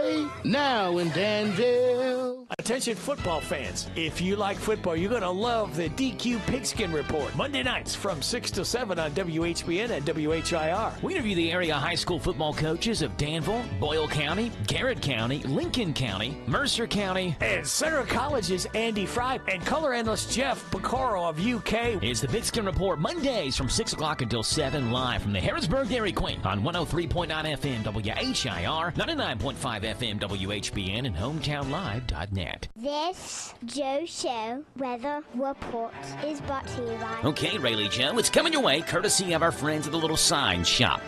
Need a sign, a banner, or decal fast? Here's your sign. The owners and operators have got you covered. Full-color digital printing, magnetic signs, auto signage, and logo design. They're in Danville, where 2nd and 4th Streets meet. Rain shower, thunderstorm chances for the rest of this week, and you get highs into the low 80s. More rain this week again than the past 2 months combined. Right now it is 65 degrees, Monday, the 22nd day of September, and Casey Bird has got the word. Good morning, Casey. How are you? Good morning. I'm great. How are you? I am doing great, Casey. Appreciate you joining us this morning for the County Agent's Corner. It's brought to you by Bluegrass South Livestock Market. Get the top price for your livestock. Take them to the Bluegrass South Livestock Market, where they have drop-off hours to fit the busy farmer's need. Selling your livestock a profitable and a pleasant experience. Save the hassle of a long haul. Sell your livestock at the Bluegrass South Livestock Market, 277 Courtier Road in Stanford. Call Bluegrass South Livestock Market at 606-365-0665. Bluegrass South Livestock Market in Stanford. And here's Casey Bird. Good morning. I'm the ag agent over in Garrett County. Again, my name's Casey. So whitetail season is upon us. So I've got some important information to remember this hunting season. So archery season is well underway. It's September 6th through January 19th. Then we've got youth senior crossbow season. That's September 6th through January 19th. And youth-only firearms season, October 11th through the 19th. We got early muzzle loader season. It's going to be October 18th and 19th. And then a special season, which is coming up. It's September 27th to the 28th, and that's youth-only firearms. And then, of course, my favorite season is modern firearms season. That's November 8th through the 23rd. So in Kentucky, anyone born on or after January 1st, 1975, or 12 years or older, must carry a completed hunter education course card or equivalent proof of certification when you're hunting. Make sure you get your hunting tags, be safe, wear your vest, and have fun out there, guys. That's today's Agent's Corner. It's brought to you in partnership with Boyle, Garrett, Lincoln, and Mercer County UK Extension Office. Thanks again for having me today. Yeah, there you go. Casey Bird has got the word. The County Agent's Corner, brought to you by Bluegrass South Livestock Market. All right, Casey, before you go, some random facts that you may not know, but I want you to know, so I'm going to let you know. Casey, are you ready? I'm ready. All right, here we go, Casey. Fact number 1. There is enough water in Lake Superior to cover the entire landmass of both North and South America to a depth of about 12 inches. You could cover both North and South America a foot of water with how much water's in Lake Superior. Wow. Yeah, I didn't know it. I guess it's super deep and super big is my guess. Guess so. Yeah. Number 2, the correct word for a female dude. You've heard dude and dudette. Heard that before? It's actually not dudette. It's dudine. It's dude and dudine. If you wanted to say like not dudette. It's dudine. I didn't know. I don't like that may be true, but to me, because people say dude and dudette, then that's what you see. You say dudette. You don't say dudine. If you say dudine, people look at you like you're weird. Like, why are you saying it that way? You know what I'm saying? Like, you just kind of go with what's the associated norm for how you say it. Right. Yeah. Number 3, the video game Pong. Like the first video game that was released was never actually supposed to be released. A developer at Atari made Pong during a training exercise. But Atari's founder liked it so much they decided to make it public, and Pong was born. Nice. And number 4, Casey. There have been persistent rumors that parts of The Lion King and Pocahontas were animated in North Korea. Disney has always denied that. However, they say North Korea had no part in making those movies. Yeah. Random facts for you this morning, Casey. Appreciate you being on. I'm looking out the window right now, and I'm seeing raindrops. It's very good news. We need the rain badly. Absolutely. Casey, appreciate it. Talk to you tomorrow, okay? Goodbye. That's Casey Bird, County Agent's Corner, brought to you by Bluegrass South Livestock Market. It's 7:43 in the morning. So happy to have you aboard the Joe Show. We're stepping aside. We are coming back and seeing what's going on out west with our celebrity friends. Right after this on the Joe Show.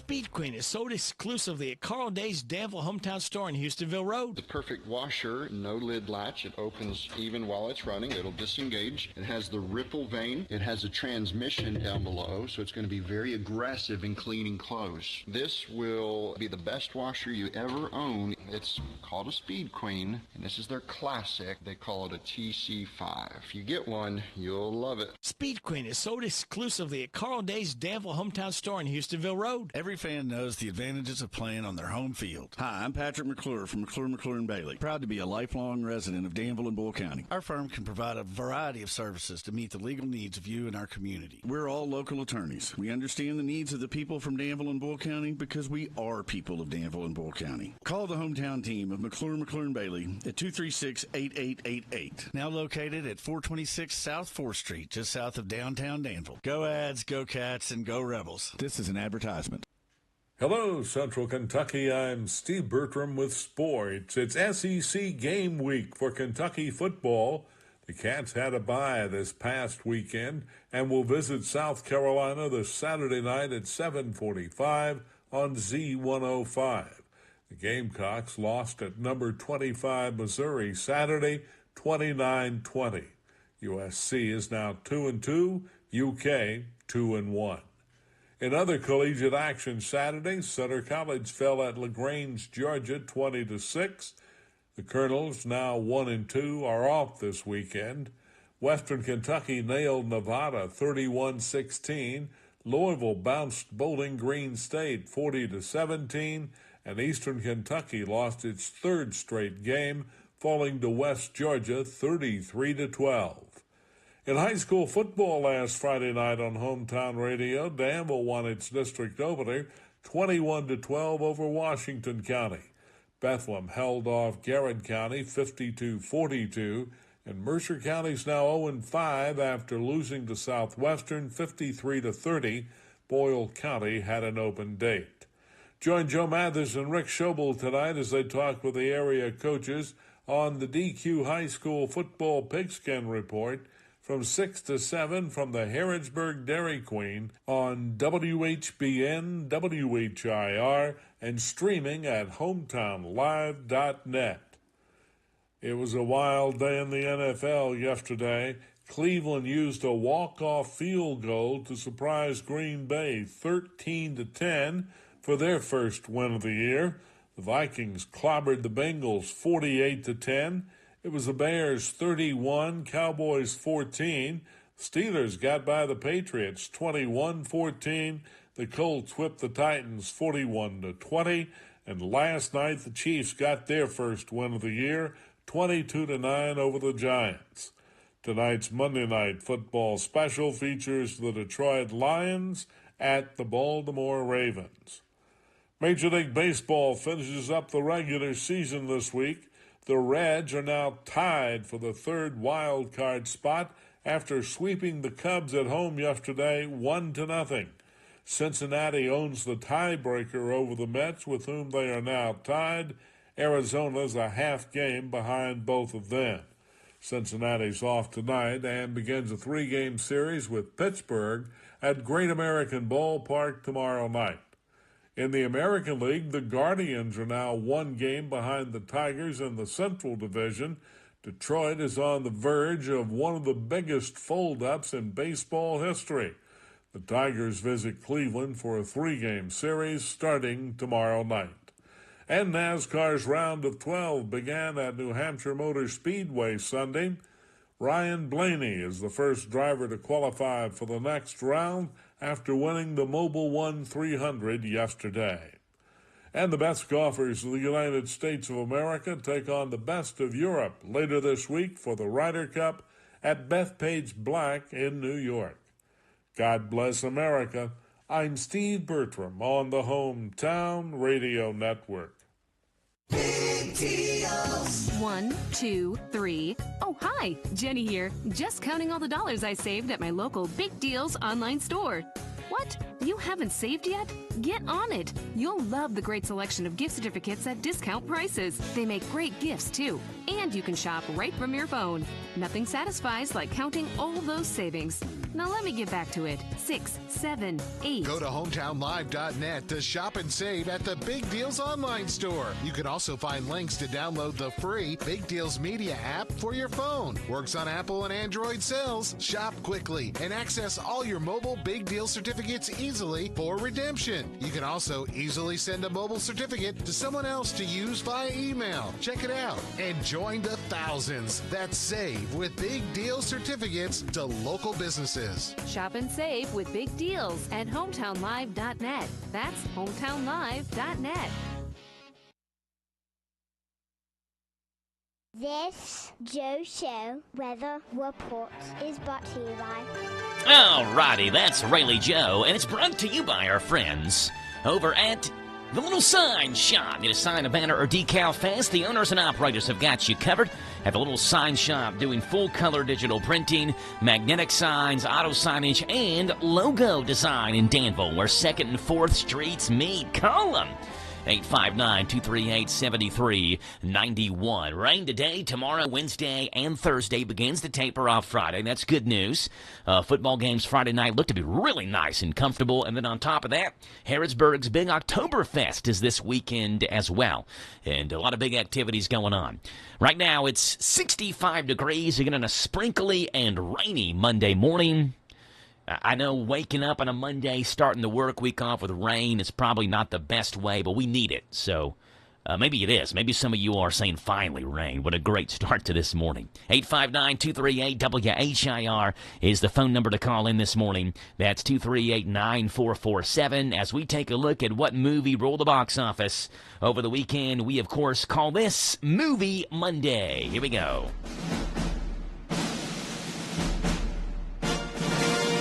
Demon Slayer Kimetsu no Yaiba Infinity Castle is still slain at the box office.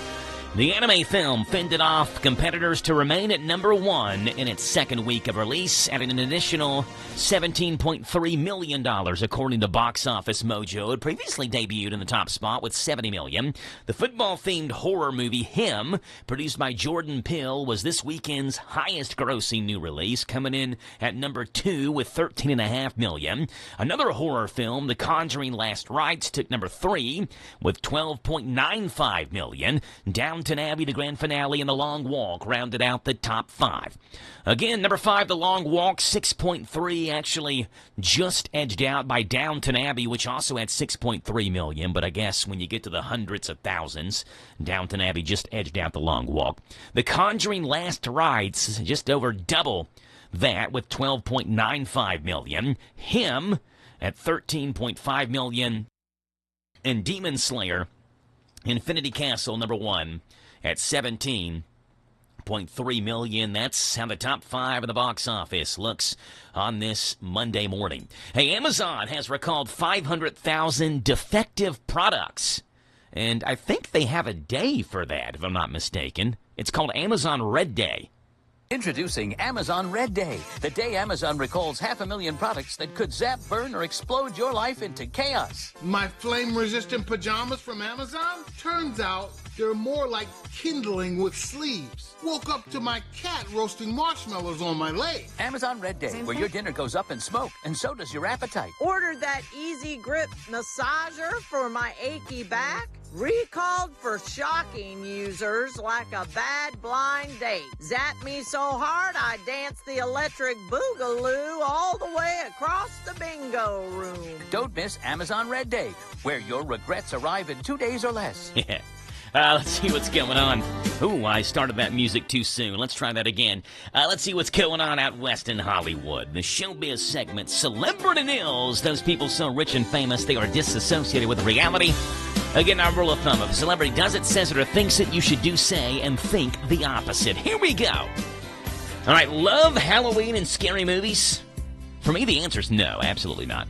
A cable and internet comparison site called Cable TV is looking to pay someone to watch, rank, and review horror movies. They're calling this position a thrill-turnship. Quote, this position is not for the faint of heart. We're looking for real fans of fear, enthusiasts of the eerie, and devotees to the dreadful. The thrill turn will earn a very scary $666. Plus a $50 Uber Eats gift card and a 1-year subscription to Screambox. Applications are open till October 7th, and you must be at least 18 years old. They then choose 5 horror movies from this list of 13, and then you got to watch all 5. A Nightmare on Elm Street, Candyman, The Evil Dead, The Exorcist, Get Out, Halloween, Hereditary, It, Martyrs, The Shining, The Strangers, The Texas Chainsaw Massacre, and The Thing are the 13 movies that you get to pick from. Hey, suspending Jimmy Kimmel from Jimmy Kimmel Live may have been the wrong move for ABC Disney, financially speaking at least. According to one report, the company's market value dropped $3.87 billion overnight.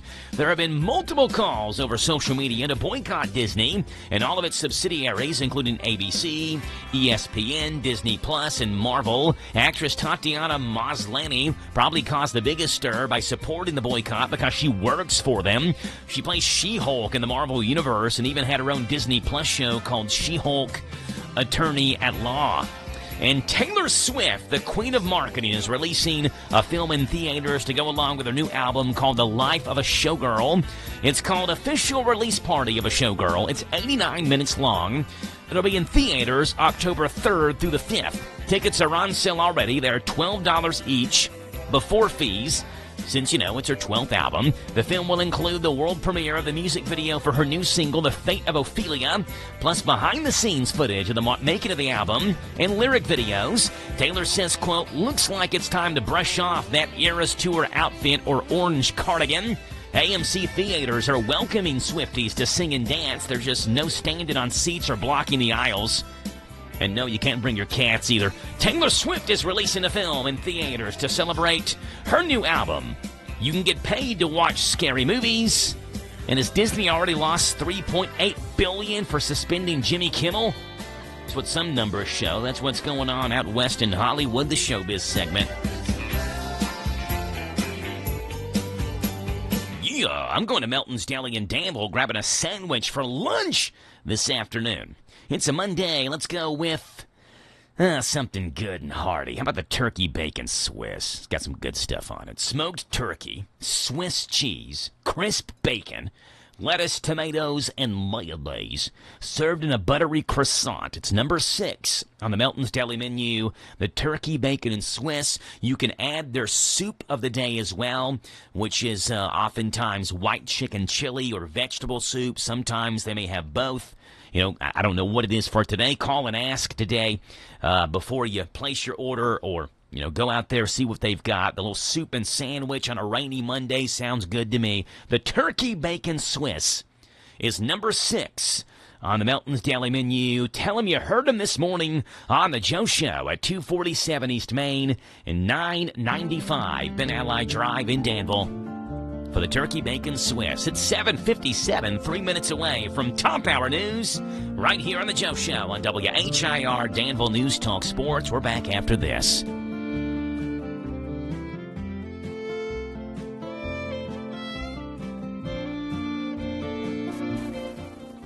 Actual price will depend on product and subscription plan. Featured products are compounded drug products, which the FDA does not approve or verify for safety, effectiveness, or quality. Prescription products require an online consultation with a healthcare provider who will determine if appropriate. See website for details, restrictions, and important safety information. Want a boost in and out of the bedroom? Hims has you covered. Introducing a new 2-in-1 approach to level up your game. Tadalafil for better bedroom performance and zinc for testosterone support. Put it all together and you've got what you need to turn things all the way up. Getting started is simple. Just go to hims.com/joy to start your free online visit. Through Hims, you can access ED treatments, including pills, chews, and more. 100% online.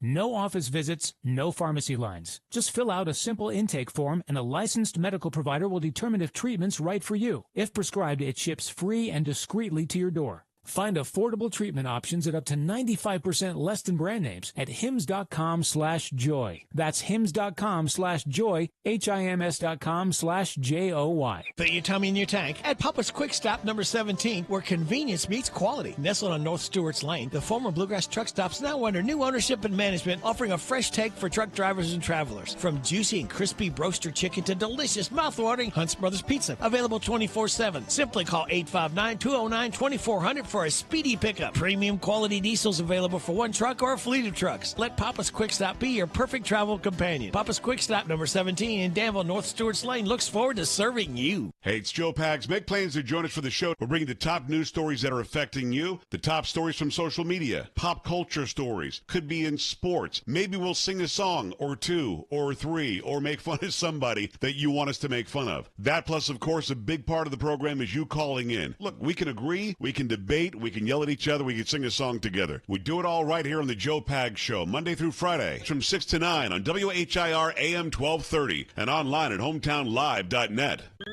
Going out of town or anywhere in the world? Stay in touch with WHIR on the internet at hometownlive.net. Powered by Kentucky WiMAX.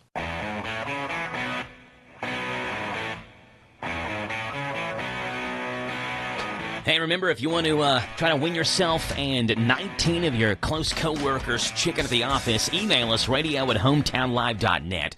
The more creative, the better. Why, you deserve 20 two-piece chicken dinners with tea, with the drinks included. We'll bring that to your office, radio@hometownlive.net. Email us. We pick winners every Tuesday morning, deliver chicken on Wednesdays. This is the talk of the town, AM 1230, and now on FM 103.9, WHIR Danville, powered by Kentucky WiMAX. It's 8 o'clock.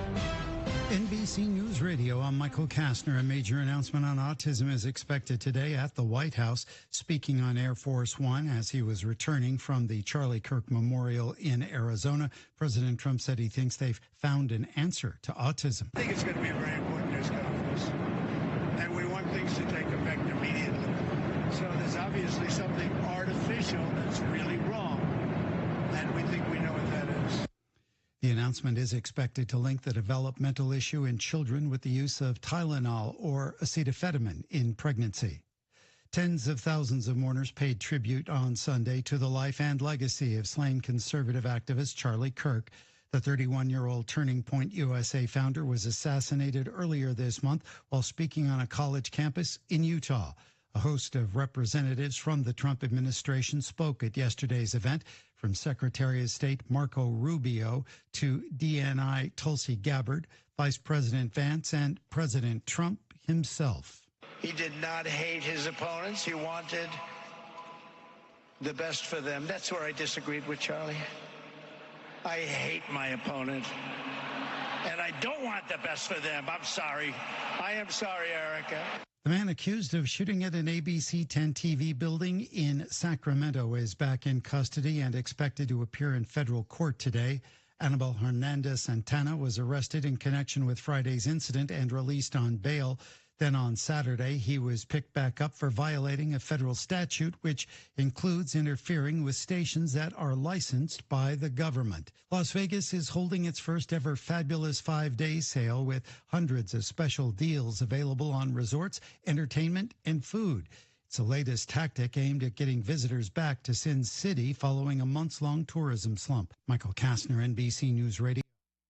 Make this Christmas unforgettable with Trans-Siberian Orchestra, live in concert, presenting The Ghosts of Christmas Eve, the best of TSO and more. A fusion of rock and classical with a heartwarming Christmas tale.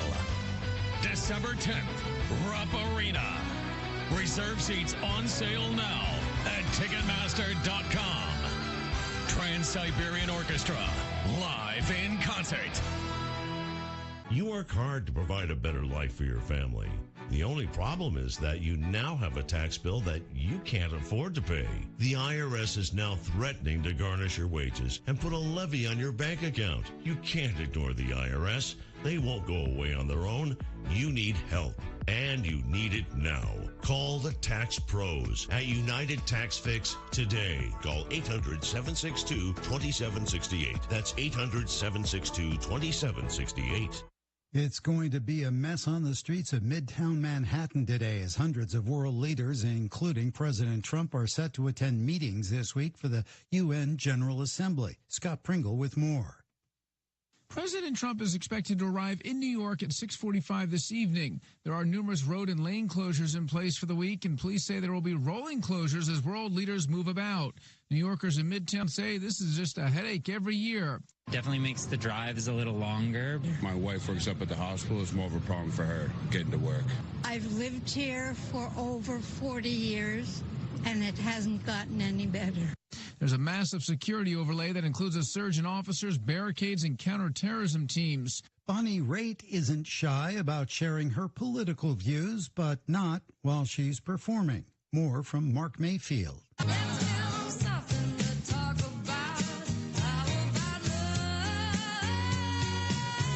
Raitt tells Billboard that she wants her shows to be a great uplift for the audience and for her during tricky and very stressful, anxious, and upsetting times. While she doesn't talk about politics on stage, she does allow environmental and social nonprofit groups space at her shows. Raitt's Just Like That tour wraps up this Thursday at Red Rocks Amphitheater in Colorado. The tour name comes from her 2022 song, Just Like That, which won the Grammy for Song of the Year. Fall officially arrives this morning. Bree Tennis with more on the shift that the season brings. Today, we officially leave summer behind and welcome in autumn. And it's not just a shift in seasons. We change our eating habits, too. Research shows there's a significant seasonal increase in calories, meal size, and frequency of eating when we change to fall. It's an instinct that dates back to caveman times. Conservation for the winter ahead. So go ahead and indulge. A good sweater can conceal a little extra pie. Michael Kastner, NBC News. Serving Boyle County seniors, a gathering place. Our adult day health care services provide independence through assistance for adults with special needs ages 21 and over. Our participants enjoy games, reality orientation, cognitive and physical activities, exercise, music and craft programs, while offering families freedom and peace of mind knowing their loved ones are cared for in a safe, supportive environment. Visit thegatheringplace.org, follow on Facebook and Instagram for more info. I'm Boyle County Judge Executive Trilly Bottom. The Boyle County EMS Crisis Response Unit is here to help, whether you're feeling overwhelmed, anxious, or just need to talk to someone. Our team is trained, compassionate, and ready to respond. Call the Boyle County EMS Crisis Response Unit today, 238-1134, because your mental health matters. Boyle County EMS, every second counts, every life matters.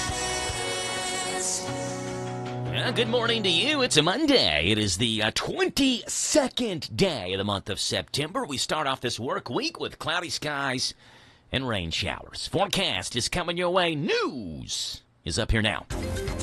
This is a Hometown Radio Network information update.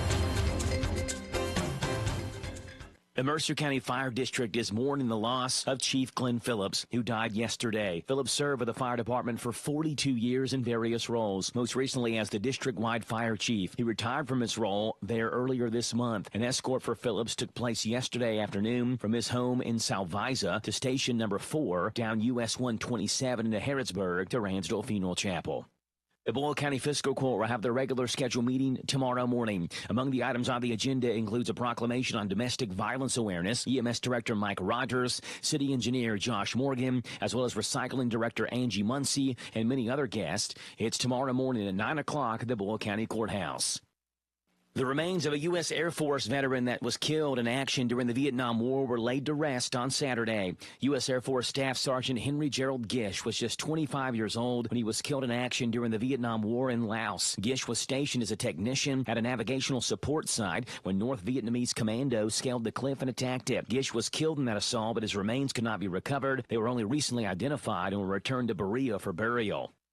Lexington police are looking for a person who they say shot through 2 homes yesterday. It happened on Florence Avenue just before 11 o'clock in the morning yesterday when police were called for reports of 2 homes in the area hit by gunfire. No one was hurt, but police say shell casings were found in the area. And a long dry spell is set to come to an end. We get daily rain shower chances in the forecast this week, with temperatures back down to a seasonal 70s by the end of the week. Overall, by the end of the week, we could see anywhere between 1 to 4 inches of rain. Meteorologists believe we may see more rain this week than we've seen in the last 2 months combined. I'm Joe Mathis.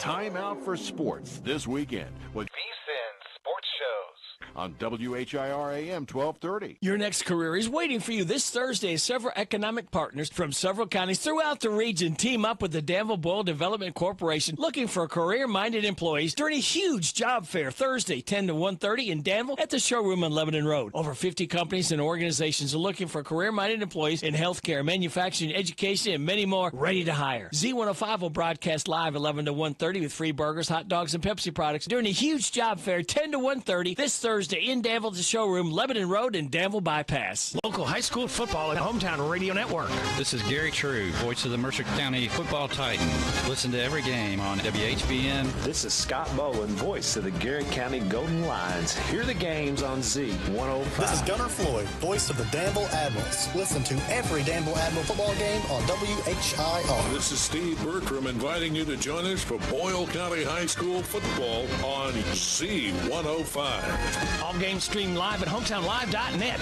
This Joe Show weather report is brought to you by... Okay, Rayleigh Chofus, it's coming your way, courtesy of our friends over at Dexter and Reitmeyer Insurance, your local independent insurance agency. They proudly represent the Auto Owners Insurance Company. Call Mark or Chris. They'd love to give you a free quote. 859-236-6686. Dexter and Reitmeyer Insurance. Rain showers, a high of 83, a low tonight of 65 or so. An inch of rain possible. Tomorrow, an inch of rain, a high of 82. Wednesday, showers and thunderstorms are possible, high of 77. Right now, it's 8:10 in the morning. It's 65 degrees. Monday, the 22nd day of September, and we welcome onto the show Ruby Klein-Eaton, a runner's mom, and more. Good morning, Ruby. How are you? Good morning. I'm telling you, I like the rain. I love the temperatures. These are going to be such great temps to continue on with some training and do my accelerated training for some other things that I've got going on. Yes, all kinds of stuff going on. Ruby, update us. What's up with you? Well, this coming weekend, Run Baby Run over in Lexington at Coldstream again. I've mentioned it before. This race is near and dear to my heart because 100% of the proceeds helps NICU babies. Both of my granddaughters were preemies, severe preemies, one at 7 weeks, one at 9 weeks, and they survived. They're thriving, and so there's many, many more. And for fundraisers like this, it helps with their care and to continue on with their lives. And then, of course, on the 28th, I'll be over in Stanford for a wilderness. I'm doing the 10K. There's also a half marathon and marathon going on, so I'm looking forward to seeing a bunch of people over there. October, we have the Red River Gorge half for anybody who wants to go and do a trail. I will be in Paris doing my third series of the Legends of Bourbon County, and then we have Flower Power on the 11th over at Coldstream. I will be in Cincinnati for Queen Bee. There's still openings for Queen Bee. If you want to join me, we can do that. Iron Horse in Midway on the 12th of October, either a half marathon or a 12K. I'll be doing the 12K, so come cheer me on if you want to. We have one on the 17th in Richmond called Hope's Rings. This is a new race, so I'm looking forward to seeing everybody there.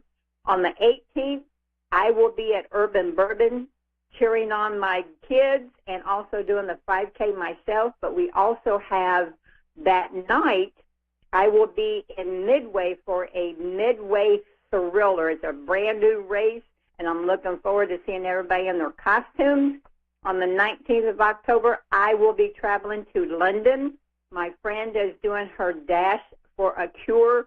Again, I mentioned her very first year. She raised $40,000 for breast cancer awareness. Last year, she raised $43,000. Her goal this year is $50,000. So I'm hoping and praying that everybody comes through and she gets all her donations so that she can make that milestone mark. On the 24th, I'll be in Moorhead for Run Moorhead. It's a 5K and a half marathon. The 25th, Miles for Medicine over in Lexington, or come see me and do Renfro Rock and Run. And I'll be taking pictures. It's either a 5K or the half marathon. This will be my 13th year of taking photos for Renfro Rock and Run. So I'm excited to be their ambassador. I'm excited to help them with their race and to continue it on. It keeps growing and growing. And then we are booked in November. I am booked in December. And I'm already booking for not only myself, but for other adventures in 2026. So there's lots of stuff coming up. More importantly, in November, I'm excited to see you down at Boyle County or Titletown. I'll be there. It's going to be awesome. It is going to be a lot of fun. I think it was 300 plus runners last year, like 325 or something. So hoping for an even bigger number this year. Yes. Our goal is to get 350, maybe 400. So let's work towards that. I love it. Going to be a lot of fun. That's Thanksgiving morning. A good time to get out and, just hang out with the community and then go about your kind of separate ways and hang out with family that day for Thanksgiving. That was a lot of fun there. Oh, absolutely. Come out and run or walk and earn extra helping. Yes, earn the calories. That's exactly right. Absolutely, because you're going to be burning some. Yes. May as well earn some. Ruby Klein, Eaton, the Runner's Mom, and more. Ruby, people have any questions? How can they get in touch with you? Just give me a call or a text at 859-583-7852. Find me on all the social medias. I've got lots of discount codes coming up. I've got another ambassadorship that I was just accepted for when I was in Indiana yesterday. And so I'm looking forward to sharing all that for a trail adventure in Parksville. So Southern Grit is getting ready to happen next year, and I'm going to share a bunch of information for that. And it's easy to do. You can either do a 3-hour, 6-hour, 9-hour, or a 12-hour adventure. So It's going to be awesome. Ruby Klein, Eaton, the Runner's Mom, and more. Ruby, appreciate you being on. We'll talk to you next Monday, okay? Absolutely. Danville, let's get up, get out, get active.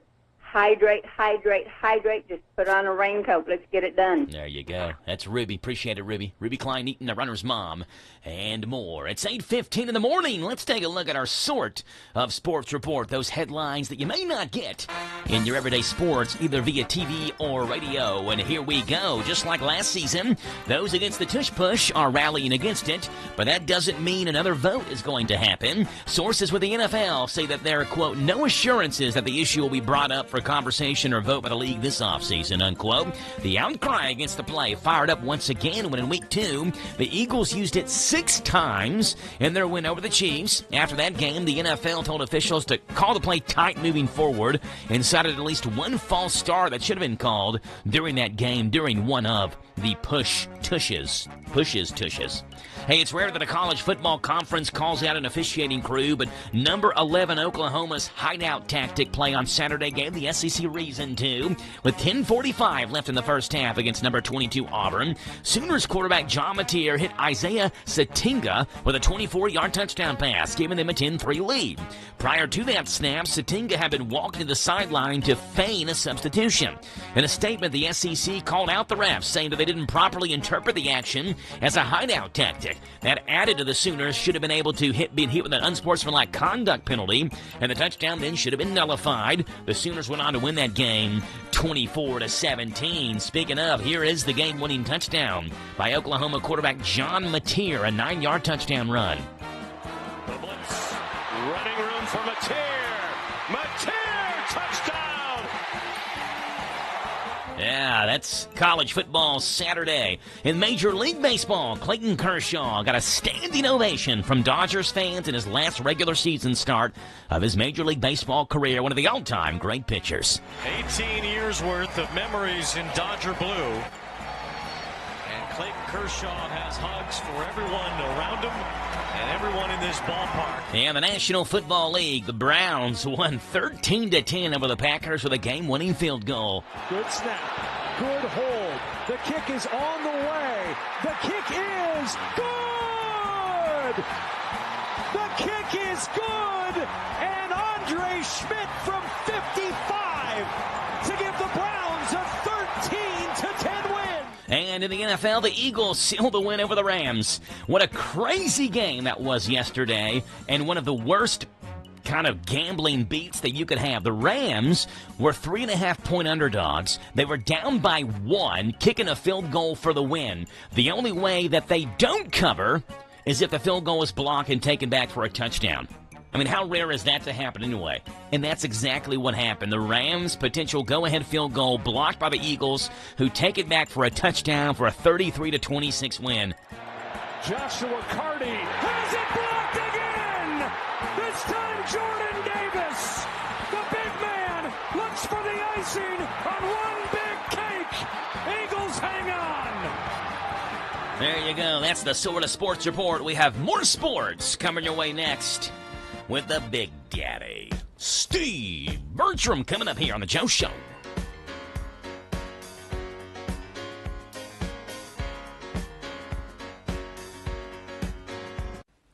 Hello, Central Kentucky. I'm Steve Bertram with sports. It's SEC game week for Kentucky football.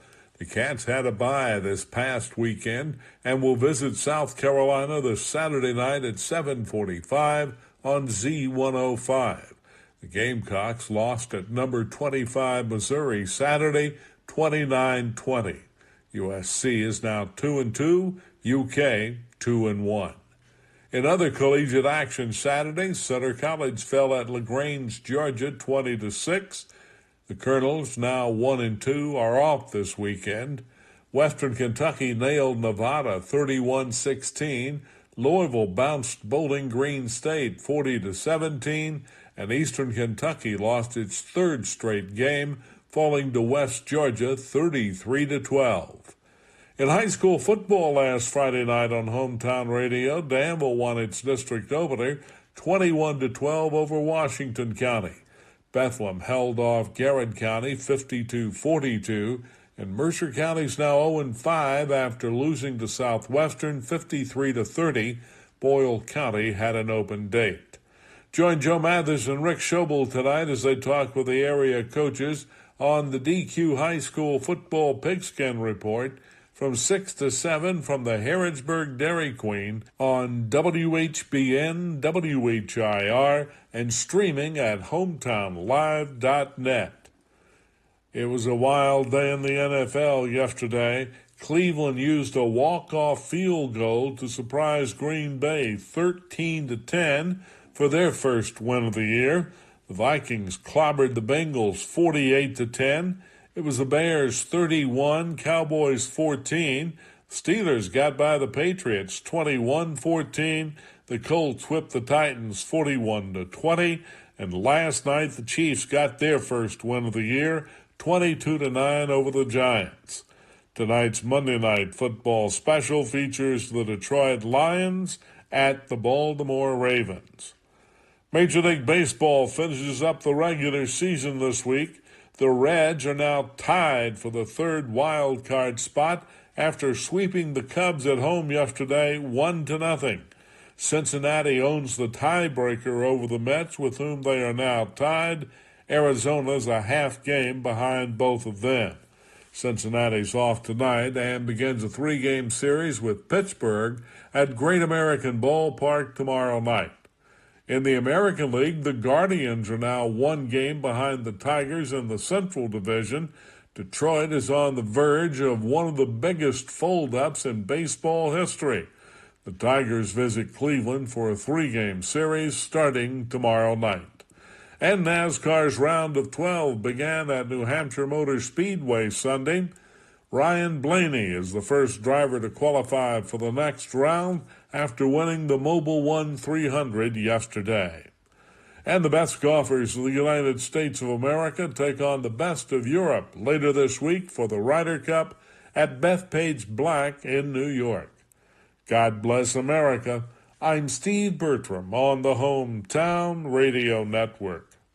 Actual price will depend on product and subscription plan. Featured products are compounded drug products, which the FDA does not approve or verify for safety, effectiveness, or quality. Prescription products require an online consultation with a healthcare provider who will determine if appropriate. See website for details, restrictions, and important safety information. Want a boost in and out of the bedroom? Hims has you covered. Introducing a new 2-in-1 approach to level up your game. Tadalafil for better bedroom performance and zinc for testosterone support. Put it all together and you've got what you need to turn things all the way up. Getting started is simple. Just go to hims.com/joy to start your free online visit. Through Hims, you can access ED treatments including pills, chews, and more. 100% online. No office visits, no pharmacy lines. Just fill out a simple intake form and a licensed medical provider will determine if treatment's right for you. If prescribed, it ships free and discreetly to your door. Find affordable treatment options at up to 95% less than brand names at hims.com/joy. That's hims.com/joy, hims.com/joy. If you've ever been a victim of a scam or fraud attempt, you're not alone. Con artists are good at tricking people. Hi, I'm Adam Hopkins, security officer at Farmers National Bank. A way we beat the fraudsters is to communicate with each other. Always feel free to contact us as we're glad to help you and share advice. This Joe Show Weather Report is brought to you by... Okay, Rayleigh Joe, it's brought to you by our friends hanging out over at Danville Auto Body Shop. Top-of-the-line collision and auto body repair. Head to the mechanics at Dabs. Danville Auto Body Shop, 315 Delay. Get a free estimate and they work with your insurance company, fixing water leaks, window motor repairs, hail damage, and paintless tint repair. Danville Auto Body Shop. Cloudy skies, rain showers today, tomorrow, Wednesday, and Thursday. Looking better over the weekend, but some much-needed rain over the first 4 days of this week. Right now, it's 8:24 in the morning, 65 degrees as we are getting this Monday morning started off here on The Joe Show, Monday, September the 22nd. We'll be live tonight at the Harrisburg Dairy Queen from 6 o'clock until 7 for the DQ Pigskin Report. Talk with all the area high school football coaches, Danville coach Steve Stonebreaker, Boyle County coach Justin Haddix, Garrett County head coach Spencer Crutchfield. Garrett lost 52-42 on Friday. I've not verified this, but someone did tell me that Garrett County scored the most points of any team in the state that lost their game on Friday. Scored 42 and a 52-42 loss to Bethlehem on Friday. But Spencer Crutchfield will join us. Lincoln County head coach Levi Rogers. The Patriots are 5-0. They got it going on over in Stanford. We'll have Levi Rogers on the show. Mercer coach Craig Yeast. Titans really struggling with injuries and youth this year. And Coach Yeast will join us as well, as will Jeff Picorno, the color man for UK football on Z105 and the Kentucky Wildcat Football Radio Network. He'll be on the show. And then Center College head football coach Andy Fry as well. So come on out and eat some Dairy Queen with us and talk high school football. And it's especially a great day to eat Dairy Queen because today is National Ice Cream Cone Day. National Ice Cream Cone Day. Ordering ice cream in the thick of a summer day in the busy ice cream shop can be a very tense, high-pressure situation. Everyone gets distracted by all the flavors and then gets tripped up by the same question. What kind of cone do you want? Today, National Ice Cream Cone Day. And a while back, a poll asked 6,500 American adults what they like their ice cream served in. 32% want a waffle cone, 16% want a sugar cone, and only 8% prefer cake cones. But the number one answer is probably the most boring answer of all, but the way that I would eat mine, just give me a cup. 33% pass up on cones altogether. They get a cup. 2% want something else, maybe like a specialty cone or something, or they devour their ice cream directly out of the carton. I don't know. To be clear, cake cones are like the flaky, crispy ones with a flat bottom. Sugar cones are more sturdy. They look like a dunce cap almost, you know, the triangle-shaped ones. Waffle cones are the ones that have a wider top with a rim that's usually not flat, just to give you a basis for the different cones. Today is National Ice Cream Cone Day. 32% say waffle cone. That was the highest ranked cone selection. though 33% said just skip the cone, give it to me in a cup. Come on now. 859-238-WHIR is the phone number to call in, 238-9447. Hey, people have been dumping goldfish in lakes for years. That is not a good idea, and here's a public service message about that. Attention heartless goldfish dumpers, stop turning lakes into fin frat parties. Those fishbowl rejects breed like bad ideas, devouring ecosystems faster than you regret your tattoos. I thought I did the right thing. I dumped my goldfish in the lake. Now it's a carp-pocalypse. All the frogs are gone. Native fish are gone. Ducks are freaked out by goldfish zombies. OMG, what have I done? Exactly. Dumping fish is like spiking the office punch with laxatives. So do the right thing and take your no longer wanted or gently used goldfish to your local pet store for rehoming today. Hey, 8:28 in the morning. Did you know that today is the first day of fall? It's the autumn equinox. But has it actually been fall for weeks? A story is going viral online where a guy is claiming that fall started weeks ago. He says the seasons are all wrong.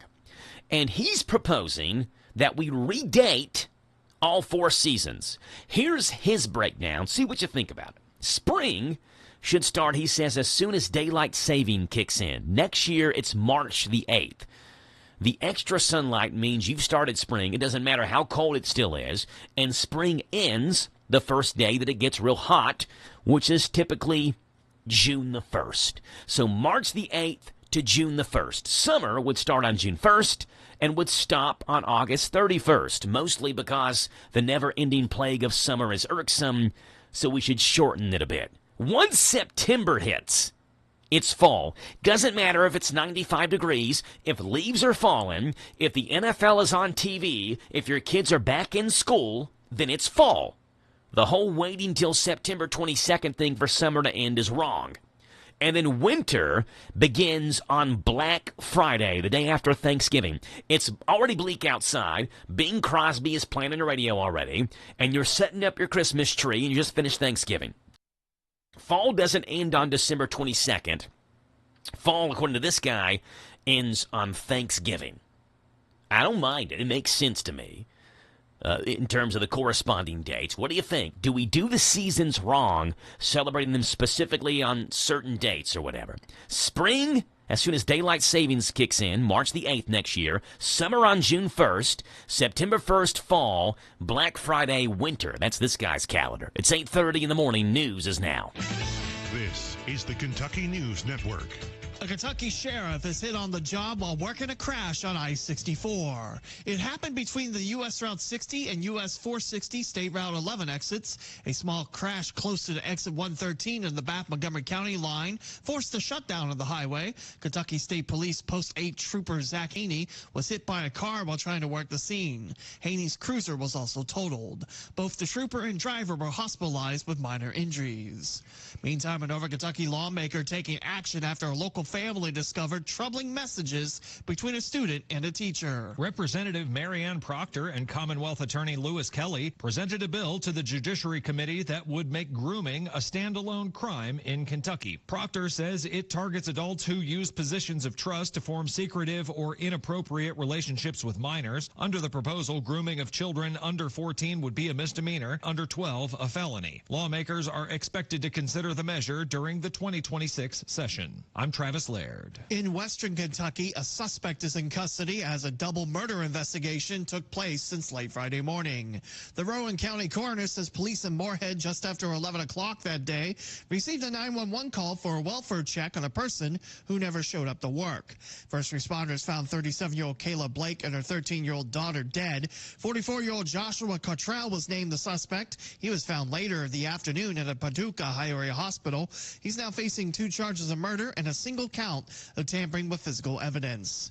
Meantime, a new Kroger Marketplace opened in Northern Kentucky at a former Kmart store off Dixie Highway in Edgewood. This Kroger features the first ever delicatessen, which offers breakfast, lunch, and dinner. The store also features a fuel center, a wine and spirits shop, a selection of apparel, and an expanded grocery selection. I'm Lee Mowen. This is the Kentucky News Network. Free trial is 7 days. If customer does not cancel prior to the end of a trial period, fees will apply. You hear that? That's the sound of your business losing money. Legacy phone systems weren't built for today's teams. Open Phone gives your business a smarter way to stay connected. Open Phone lets you manage calls, texts, voicemail, and contacts all in one place so that you and your team can deliver a seamless customer experience from ring to... Need to take calls on the go? Open Phone automatically transcribes, summarizes, and highlights next steps from every call, so you never miss a detail. Need insight into what closes a sale? With Open Phone's AI call tags, you can instantly spot key topics like objections or pricing questions, and use those insights to coach your team and level up every customer interaction. And yes, you can bring your existing number with you for free. Keep your team in sync and your customers happy with Open Phone. Open Phone. No missed calls, no missed customers. Try Open Phone for free at openphone.com/try and get 20% off your first 6 months. That's openphone.com/try. openphone.com/TRY. Wow, Tricky's Car Wash is ready to make your vehicle look its very best. Tricky's Car Wash behind Smart Lube off South 4th Street. Open Monday through Friday, 9 to 7, and on Saturdays by appointment. Pickup and delivery service is available. 583-0560. Wash only $15. Wash and interior $25. Wash plus wax plus interior $50. And full detail, talk with Tricky. Tricky's Car Wash, 430 Bay Street, 583-0560, right behind Smart Lube off South 4th. Tricky's Car Wash. This is a Hometown Radio Network information update. The Mercer County Fire District is mourning the loss of Chief Glenn Phillips, who died yesterday. Phillips served with the fire department for 42 years in various roles, most recently as the district-wide fire chief. He retired from his role there earlier this month. An escort for Phillips took place yesterday afternoon from his home in Salviza to station number 4 down US 127 into Harrodsburg to Ransdale Funeral Chapel. The Boyle County Fiscal Court will have their regular scheduled meeting tomorrow morning. Among the items on the agenda includes a proclamation on domestic violence awareness, EMS Director Mike Rogers, City Engineer Josh Morgan, as well as Recycling Director Angie Muncie, and many other guests. It's tomorrow morning at 9 o'clock at the Boyle County Courthouse. The remains of a U.S. Air Force veteran that was killed in action during the Vietnam War were laid to rest on Saturday. U.S. Air Force Staff Sergeant Henry Gerald Gish was just 25 years old when he was killed in action during the Vietnam War in Laos. Gish was stationed as a technician at a navigational support site when North Vietnamese commandos scaled the cliff and attacked him. Gish was killed in that assault, but his remains could not be recovered. They were only recently identified and were returned to Berea for burial.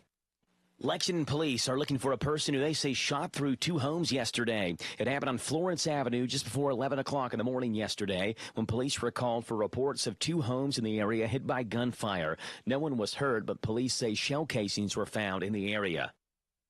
And a long dry spell is set to come to an end. We get daily rain shower chances in the forecast this week, with temperatures back down to a seasonal 70s by the end of the week. Overall, by the end of the week, we could see anywhere between 1 to 4 inches of rain. Meteorologists believe we may see more rain this week than we've seen in the last 2 months combined. I'm Joe Mathis. Big deals. 1, 2, 3. Oh, hi. Jenny here. Just counting all the dollars I saved at my local Big Deals online store. What? You haven't saved yet? Get on it. You'll love the great selection of gift certificates at discount prices. They make great gifts, too. And you can shop right from your phone. Nothing satisfies like counting all those savings. Now let me get back to it. 6, 7, 8. Go to hometownlive.net to shop and save at the Big Deals online store. You can also find links to download the free Big Deals Media app for your phone. Works on Apple and Android cells. Shop quickly and access all your mobile Big Deal certificates easily for redemption. You can also easily send a mobile certificate to someone else to use via email. Check it out and join the thousands that save with Big Deal certificates to local businesses. Shop and save with Big Deals at hometownlive.net. That's hometownlive.net. Ready for a fast, safe, and easy way to send your share of the rent money? Put your feet up, because with Zelle, you can send your monthly amount from the comfort of your couch. Zelle is conveniently found in your Farmers National Bank online or mobile banking account, and it's available now. Ask a Farmers National Bank representative for more information. Available to United States Bank account holders only. Terms and conditions apply. Farmers National Bank. Member FDIC. This Joe Show weather report is brought to you by Rainly Joe, brought to you by the Little Sign Shop. Need a sign, a banner, or decal fast? The owners and operators have always got you covered at the Little Sign Shop, doing full-color digital printing, magnetic signs, auto signage, and they offer logo design as well at the Little Sign Shop, where 2nd and 4th Street meet right here in Danville. Rain showers today, 83 is the high, 65 the low, but an inch or more of rain today, another inch tomorrow, another inch possible on Wednesday. Right now it's 8:37 in the morning. It's 66 degrees, Monday, the 22nd day of the month of September, and we are so happy you're on the show this morning. 859-238-WHIR. That's 238-9447. As we see what's going on with Pimmy this morning. It's Wedding Planning with Pim, and here we go. Hi, I'm Pim Stewart-Clark, and this is Wedding Planning with Pim. Yes, it's true. The best way to select a band is to hear them perform. But be careful about crashing other weddings in your search for your dream group. Some band agents won't let you do it. And would you want dozens of couples crashing your wedding to hear the band? If you are allowed to stop by another event to hear a band, don't wear jeans and belly up to the bar for a drink. Dress appropriately and be as inconspicuous as humanly possible. If you can't see the band you're considering in person, try to get DVDs or a video. A good rule is to listen to the music without watching it first. That way you won't get distracted by the fog machine or the dance moves. You should get some say as to how your band dresses, so don't toss out a band because you hate the lead singer's outfit. Once you've found a band you love, ask questions before plunking down your deposit. How many members are in the band? Are horn sections an extra option? Are the musicians on the video you saw still in the band? Can they do continuous music, or will they require breaks? How long are the breaks, and will they supply the break music? Can you make requests regarding attire? What is the overtime fee? If you need them to set up early, what's the extra charge? And finally, who acts as the all-important MC? My love note for today: after you've asked all the right questions, you're ready to lock in your dream band.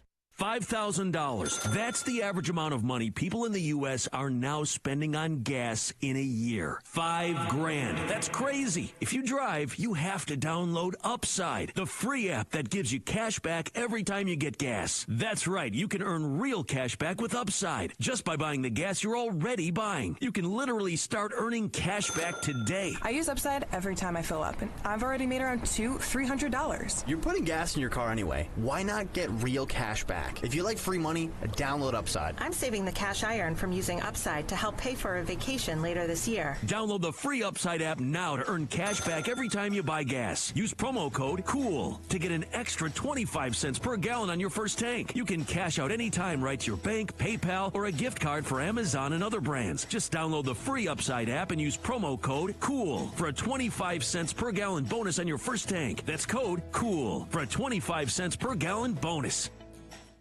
Ahoy treasure hunters, it's time for adventure at B&L Jewelers Pirates event, now through September 27th. Step aboard and grab a key.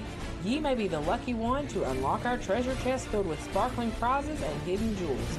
Bring the whole crew for fun, excitement, and a chance to discover riches beyond the sea. But hurry, me hearties, this treasure sails away after September 27th. Join us at B&L Jewelers, where X marks the spot for sparkle. Danville Manor Shopping Center. Ahoy treasure hunters, it's time for adventure at B&L Jewelers Pirates event, now through September 27th. Step aboard and grab a key. Ye may be the lucky one to unlock our treasure chest filled with sparkling prizes and hidden jewels. Bring the whole crew for fun, excitement, and a chance to discover riches beyond the sea. But hurry, me hearties, this treasure sails away after September 27th. Join us at B&L Jewelers, where X marks the spot for sparkle. Danville Manor Shopping Center. Thinking about buying a home, starting a business, or tackling a renovation? Whitaker Bank is here to help you make it happen. This is Ronald Howard. I'm a loan officer at Whitaker Bank in Danville. We understand that every financial decision is personal. That's why we offer local expertise and reliable service. Let's find the right solution for you. Call me at 859-236-9822 today, and let's take the next step together. Whitaker Bank, uniquely Kentucky. Member FDIC and equal housing lender. Discover the power of radio. If you want your business to generate more store traffic, then you need to advertise. As a business owner, you already know that continuous store traffic is the first step towards sales increases and expanding your base of shoppers. Get the exposure you need with radio. Discover the power of radio. Promote your business to thousands of potential customers every week. To learn more, go online to advertisecentralkentucky.com. That's advertisecentralkentucky.com. Talk Kentucky Sports, weekday mornings at 10 with Matt Jones and Kentucky Sports Radio, right here on AM 1230 WHIR. It's 8:42 in the morning on this Monday, the 22nd day of September. And we're talking jobs. We've got Harold Nally in studio. We've got Jill Cutler in studio as well for the Fall 2025 Regional Job Fair and Expo. Harold, Jill, how are you all doing today? Doing well, thank you. Yep, doing great. Appreciate you all being on this morning. You all do job fairs biannually, I guess is the correct way to say that, spring and fall.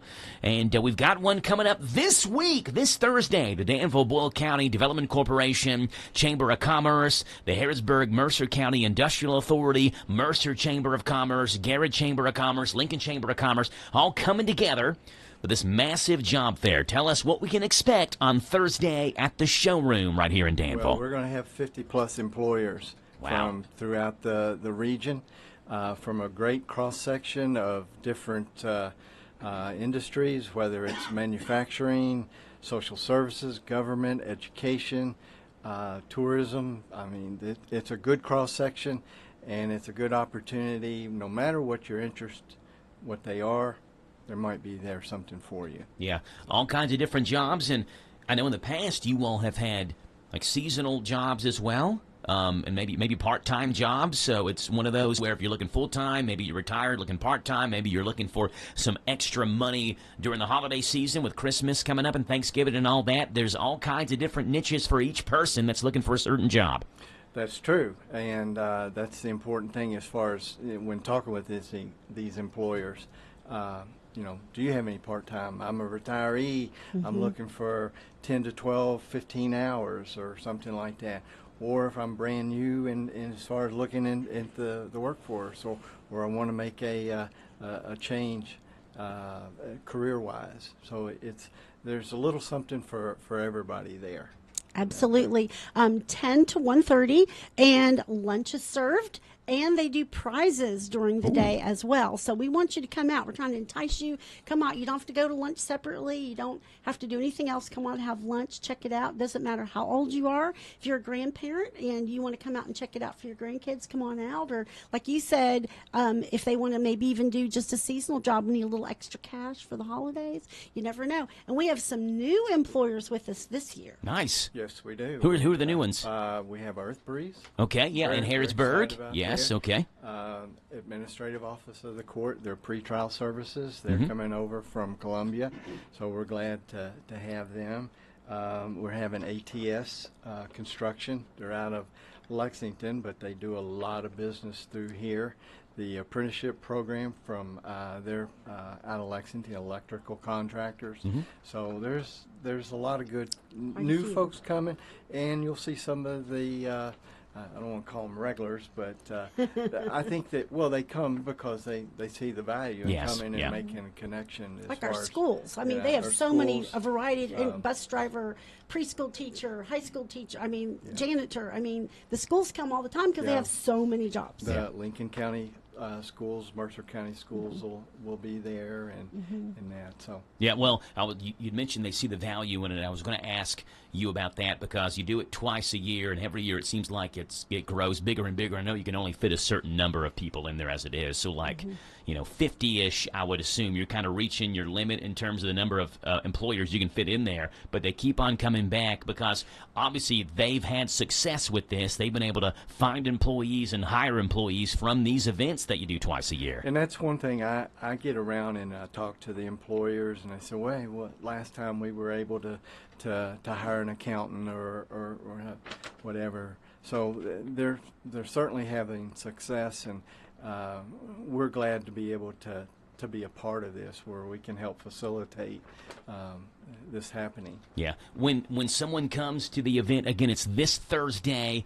50-plus employers will be on hand hiring for jobs right now. If you're looking for a new career, a new job, maybe you're looking full-time, part-time, seasonal, whatever it may be, all kinds of different jobs available. But when people come, do they need to bring their resume, or like are interviews going on the spot, like people being hired on the spot? How does that work? All of the above. So Okay. you're going to come prepared. And then here's something I didn't mention earlier was come prepared, dressed like the job you want. Yes. So if I'm looking to be an accountant, I need to kind of look a little officey. Mhm. You know, if I'm looking for, one of the trades, you come on in those work boots. You want to look like the job you want to get, and you want to be prepared. So whether that is a business card or a resume, whatever it is, come on and be prepared. Look them in the eye, shake their hand, ask what they've got. That's a great point. And you mentioned as far as the interview, I specifically talked to ATS Construction. They said, Harold, we want to be able to talk with people and do some interviewing there. So, right there on the spot.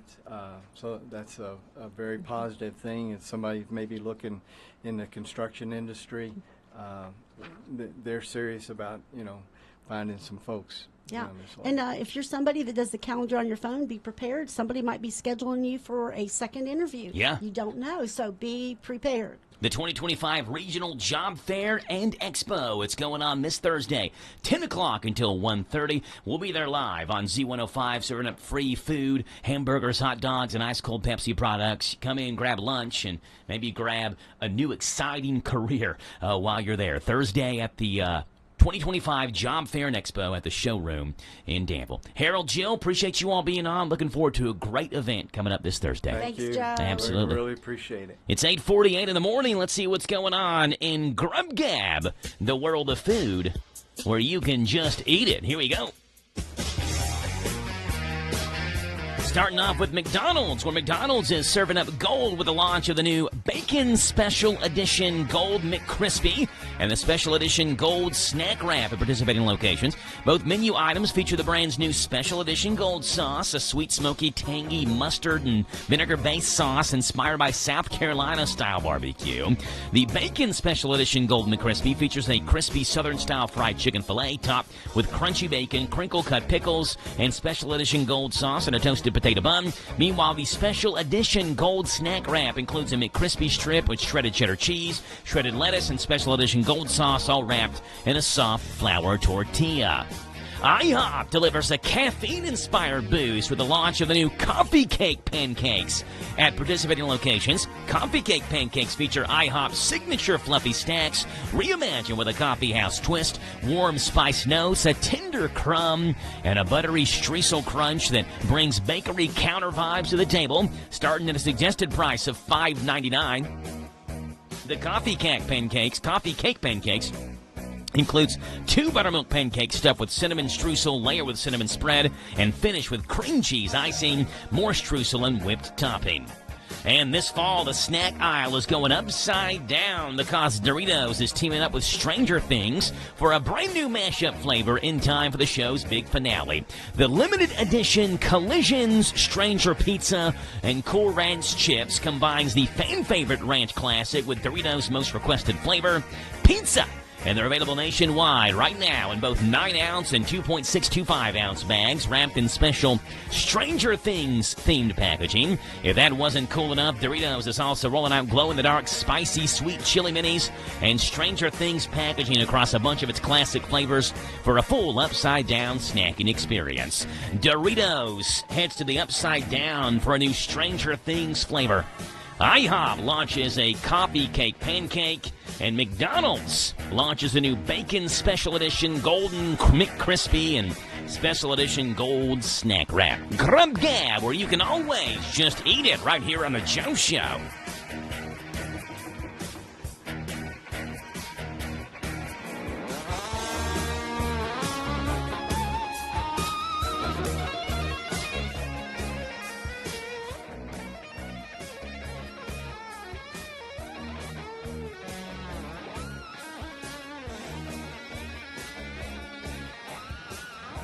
Hey, we see what's gone on this date in rock and roll, pop, and R&B music history coming your way next on The Joe Show.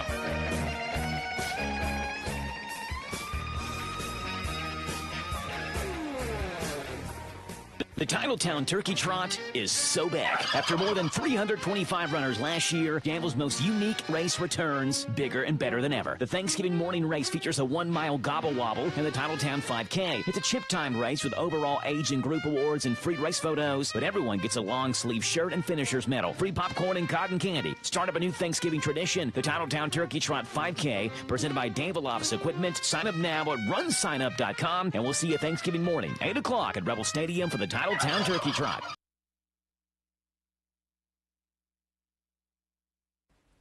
Hello, Central Kentucky. I'm Steve Bertram with sports. It's SEC game week for Kentucky football. The Cats had a bye this past weekend and will visit South Carolina this Saturday night at 7:45 on Z105. The Gamecocks lost at number 25 Missouri Saturday, 29-20. USC is now 2-2, UK 2-1. In other collegiate action Saturday, Sutter College fell at LaGrange, Georgia, 20-6. The Colonels, now 1-2, are off this weekend. Western Kentucky nailed Nevada 31-16. Louisville bounced Bowling Green State 40-17, and Eastern Kentucky lost its third straight game, falling to West Georgia 33-12. In high school football last Friday night on Hometown Radio, Danville won its district opener 21-12 over Washington County. Bethlehem held off Garrett County 52-42, and Mercer County's now 0-5 after losing to Southwestern 53-30. Boyle County had an open date. Join Joe Mathers and Rick Schobel tonight as they talk with the area coaches on the DQ High School Football Pigskin Report from 6 to 7 from the Harrodsburg Dairy Queen on WHBN, WHIR, and streaming at hometownlive.net. It was a wild day in the NFL yesterday. Cleveland used a walk-off field goal to surprise Green Bay 13-10 for their first win of the year. The Vikings clobbered the Bengals 48-10. It was the Bears 31, Cowboys 14. Steelers got by the Patriots 21-14. The Colts whipped the Titans 41-20. And last night the Chiefs got their first win of the year, 22-9 over the Giants. Tonight's Monday Night Football special features the Detroit Lions at the Baltimore Ravens. Major League Baseball finishes up the regular season this week. The Reds are now tied for the third wild card spot after sweeping the Cubs at home yesterday 1-0. Cincinnati owns the tiebreaker over the Mets, with whom they are now tied. Arizona's a half game behind both of them. Cincinnati's off tonight and begins a 3-game series with Pittsburgh at Great American Ballpark tomorrow night. In the American League, the Guardians are now 1 game behind the Tigers in the Central Division. Detroit is on the verge of one of the biggest fold-ups in baseball history. The Tigers visit Cleveland for a 3-game series starting tomorrow night. And NASCAR's round of 12 began at New Hampshire Motor Speedway Sunday. Ryan Blaney is the first driver to qualify for the next round after winning the Mobil 1 300 yesterday. And the best golfers of the United States of America take on the best of Europe later this week for the Ryder Cup at Bethpage Black in New York.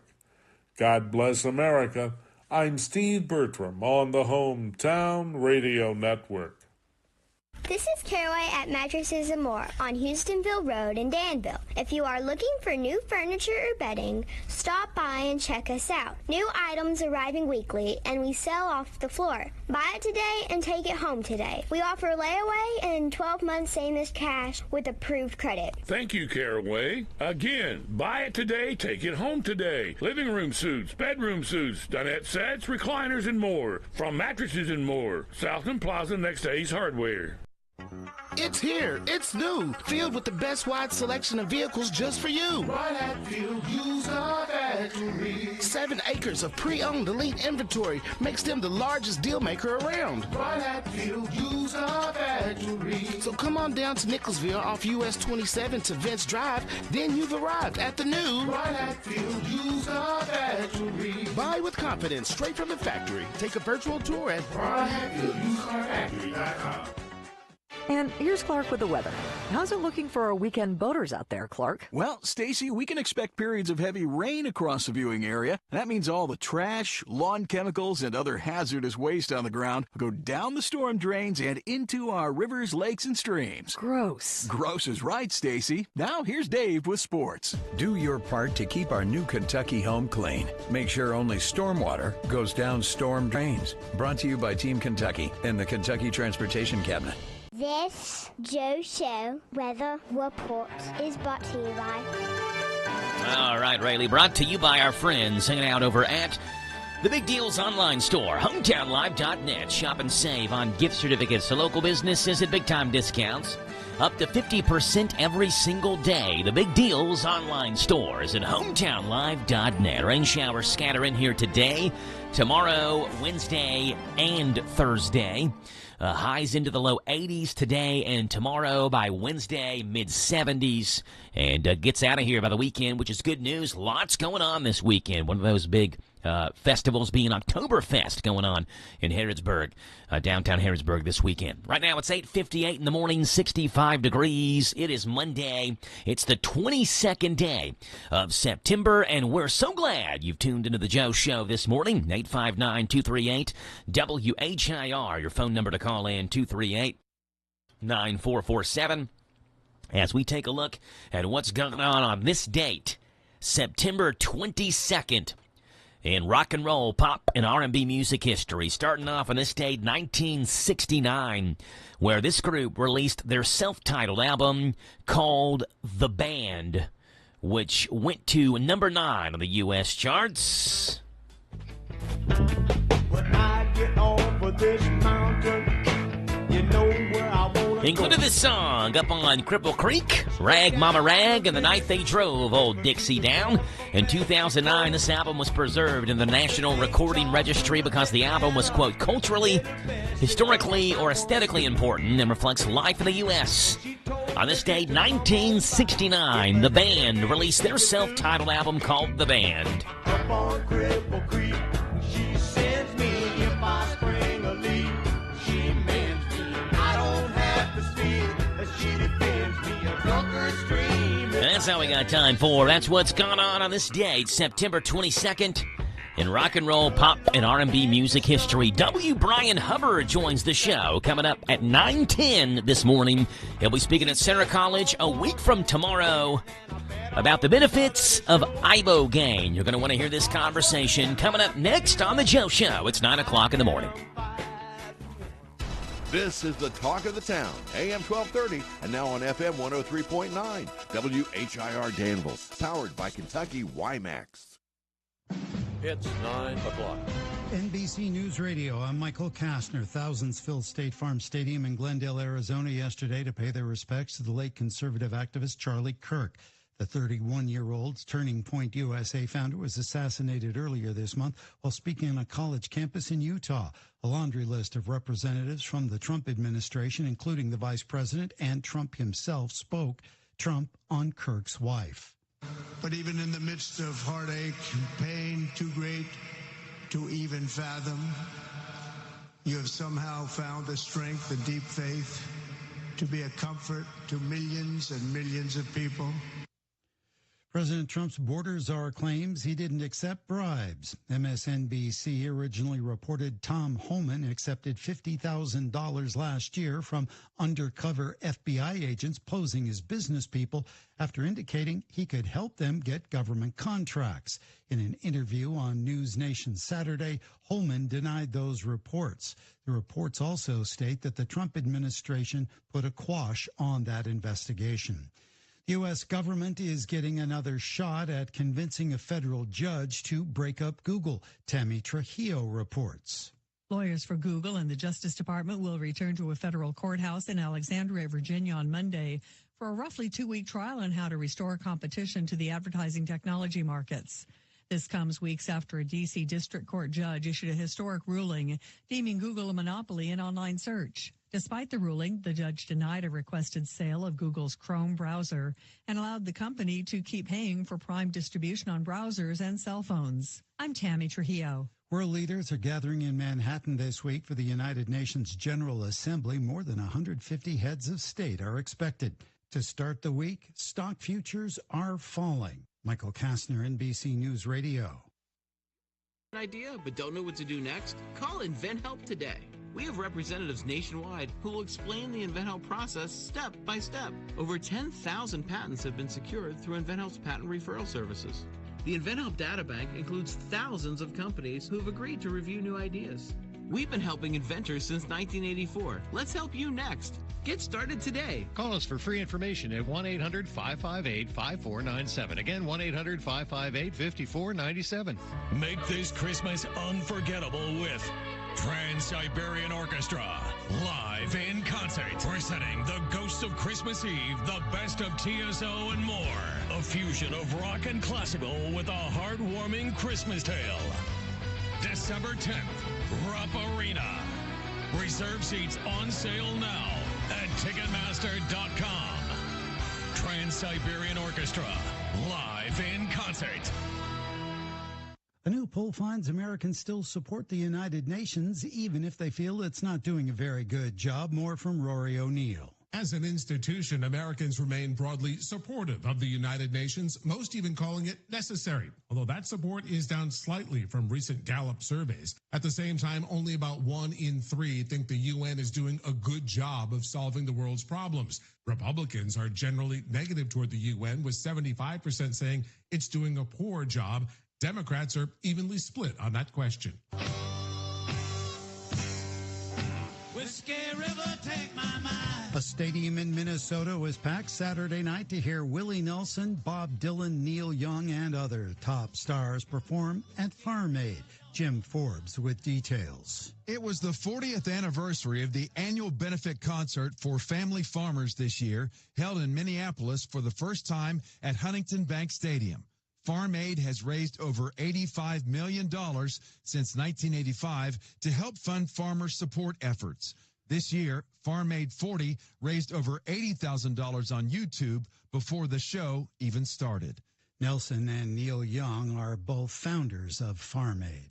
The 2025 Dodgers are now the 5th franchise in Major League Baseball history to draw 4 million fans in a season. More from Daniel Martindale.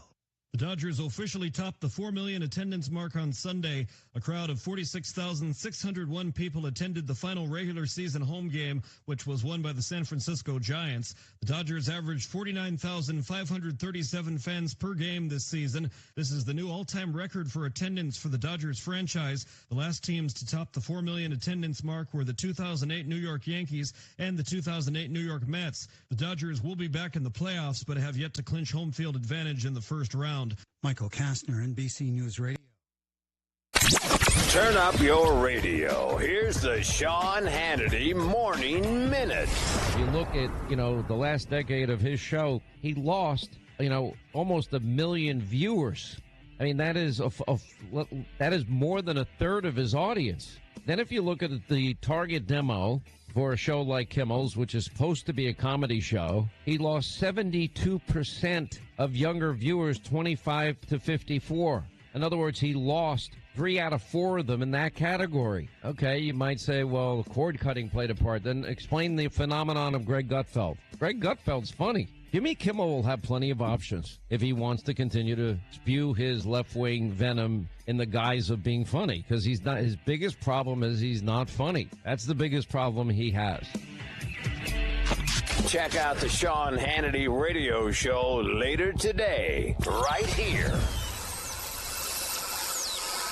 Hey, Sean Hannity here. I've been buying precious metals. Somebody gave me great advice. I'm so grateful every day that I did, and I've been doing it for decades. Every paycheck I get, no matter what, I put aside a portion of money to diversify into precious metals. Now, especially during uncertain times. Remember the 2008 financial crisis. Who do I choose to make my gold and silver purchases with? What company do I now use? Who do I trust? Well, I've been partnering with a great company for 3 years. I am a customer. The company's called Gold Co. Gold Co. will send you right now a free 2025 Gold and Silver Kit to learn more about diversifying with precious metals.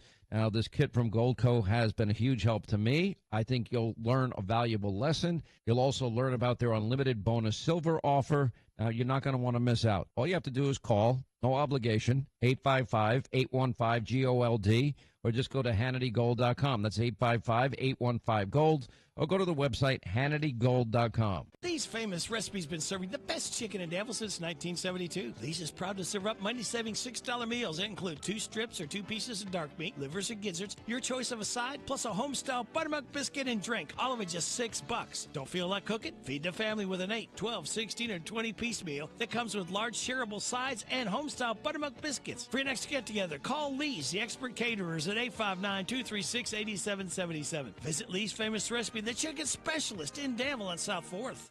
If you're feeling hopeless, alone, and broken, maybe empty inside, Chloe's Petals for Hope. Hi, this is Susan Rogers with Chloe's Petals for Hope. When you call 988, a counselor will ask if you are safe. After they ask about your safety, your counselor will listen to you, understand how your problem is affecting you, provide support, and share any resources that may be helpful. Call or text 988 or chat at 988lifeline.org. It's free and confidential. This is a Hometown Radio Network information update. The Mercer County Fire District is mourning the loss of Chief Glenn Phillips, who died yesterday. Phillips served with the fire department for 42 years in various roles, most recently as the district-wide fire chief. He retired from his role there earlier this month. An escort for Phillips took place yesterday afternoon from his home in Salviza to station number 4 down US 127 to Harrodsburg to Ransdale Funeral Chapel.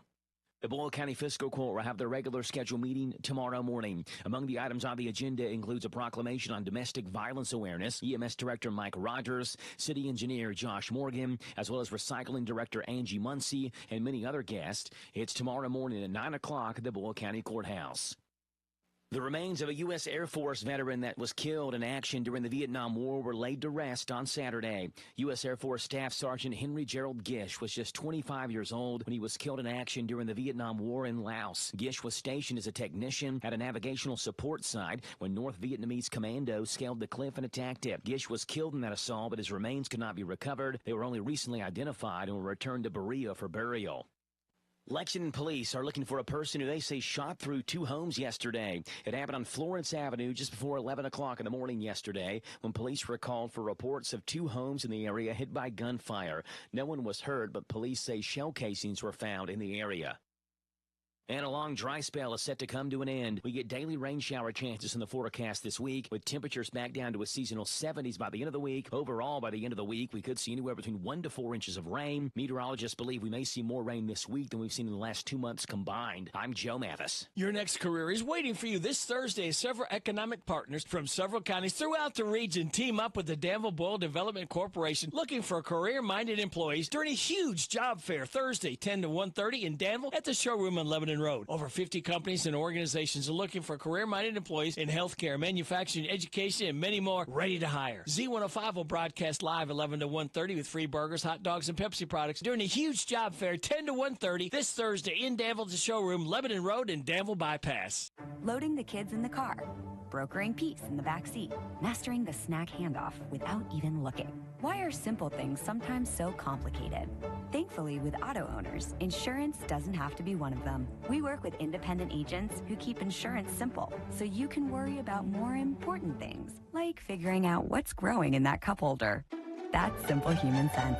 Ask Dexter and Reitmeyer Insurance Agency in Danville if auto owners make sense for you. Call me, Mark Dexter, or Chris Reitmeyer. This Joe Show weather report is brought to you by... All right, Rayleigh, appreciate that. It's coming your way courtesy of Dexter and Reitmeyer Insurance, your local independent insurance agency, proud to person in the auto owners insurance company. Ask if auto owners make sense for you by calling Mark or Chris for a free quote, 859-236-6686. Rain showers finally getting some rain. A high of 83, a low tonight of 65. That rain will be scattered off and on today, tomorrow, and Wednesday, and even into Thursday as well. Begins to taper off Thursday night. And then looking like a pretty good weekend for us upcoming Friday, Saturday, and Sunday with highs in the mid-70s and lots of sunshine. Right now it's 9:12 in the morning, 67 degrees, and we're happy to have on the show Brian Hubbard, who joins us this morning via telephone. Good morning, Brian. How are you? I'm doing all right. How about you? I'm doing great. Appreciate you joining us this morning. Brian Hubbard is the CEO of Americans for Ibogaine. And, Brian, we're going to talk about that, talk about your upcoming appearance at Center College, which will be a week from tomorrow, Tuesday, September the 30th. Before we hop into that, Brian, introduce yourself to our listening audience. Give us kind of a synopsis of the Brian Hubbard story. Well, thank you very much for the opportunity to speak to you folks this morning. I grew up in the Virginia coal fields, about 50 miles as the crow flies from the Kentucky line. My roots in this state go deep. I have some folks that are Damerons and Brannons out in far east Kentucky that are long-lost kin. And I came to this state to go to law school in 1997. I had an accidental career representing Walmart, Tyson Foods, and Tennessee Valley Authority across the state for the 16 years that coincided with the onset and explosion of the opioid epidemic out of East Kentucky, southern West Virginia, my part of Virginia, out across the rest of the country. I then went to work in Kentucky state government and held some leadership positions that let me see things from a very high altitude view. I ran the Social Security, the Child Support Enforcement System. Then I ran the Attorney General's Office of Medicaid Fraud and Abuse Control, which investigates and prosecutes medical providers for fraud on that system, as well as for the abuse and neglect of anybody who's a Medicaid beneficiary. And that's important because 36% of all Kentuckians are on Medicaid. And then lastly, I ran the state's opioid commission as its first inaugural chairman. I set it up. We were one of the last states to get going organizationally, but we're the third state in the country to have money out the door to grassroots organizations to fight the opioid epidemic with money that Attorney General Daniel Cameron, who was then the AG, achieved through multi-state litigations that brought almost $1 billion back to Kentucky from opioid manufacturers and distributors for their role in creating the opioid epidemic. Because we have really only two options for addiction treatment, those being abstinence-based programs and others being what they call medication for opioid use disorder in the form of methadone and Suboxone. We know that both these treatment options, well-intended, a lot of people succeed, but a lot of people don't. Right. And I thought that one of the things we needed to do was explore a potential to set aside 5% of the state settlement money to foster a therapeutic breakthrough. And in this case, that breakthrough, from my perspective, appeared to be Ibogaine. And with that, I'm going to stop and let you ask any other questions you may want before we go further. Well, my next question is, what is, I think the question people mostly would have is, number one, what is Ibogaine? So you say this is a different therapeutic way to look at opioid recovery, Ibogaine, and then how did you find out about Ibogaine? What is your background with it? Well, first I'll begin with the top part of that question. Ibogaine is a psychoactive alkaloid that comes from 3 botanical sources in West Africa. Some people classify it as a psychedelic, but because of how it works, it's not the best label to apply to it. Ibogaine is a very serious medication. It also comes with some very serious risks. In particular, it can stop a person's heart if they take too much of it. So for purposes of addiction treatment, right now the only options available are outside of the United States, and there's no prevailing clinical standard by which this is to be administered. And while it is dangerous, what we know is that for reasons that escape scientific understanding, Ibogaine has the ability to heal the neurochemical brain injury caused by long-term or even short-term opioid exposure by restoring the brain to the condition it was in before a person ever took their first pill, ever was exposed to their first drug. And in 80% of people who take a single treatment, it completely and totally eliminates opioid withdrawal syndrome, which is the most difficult part of the condition. And that is the condition that makes it so challenging to address, because the very best treatment options we have right now have about a 20 to 25% success rate.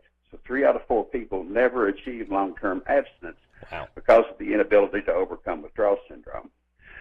In 2018, I read a scientific article about some dramatic outcomes in terms of the treatment of alcoholism with the psilocybin mushroom, or what members of your audience may have heard of and know as the magic mushroom.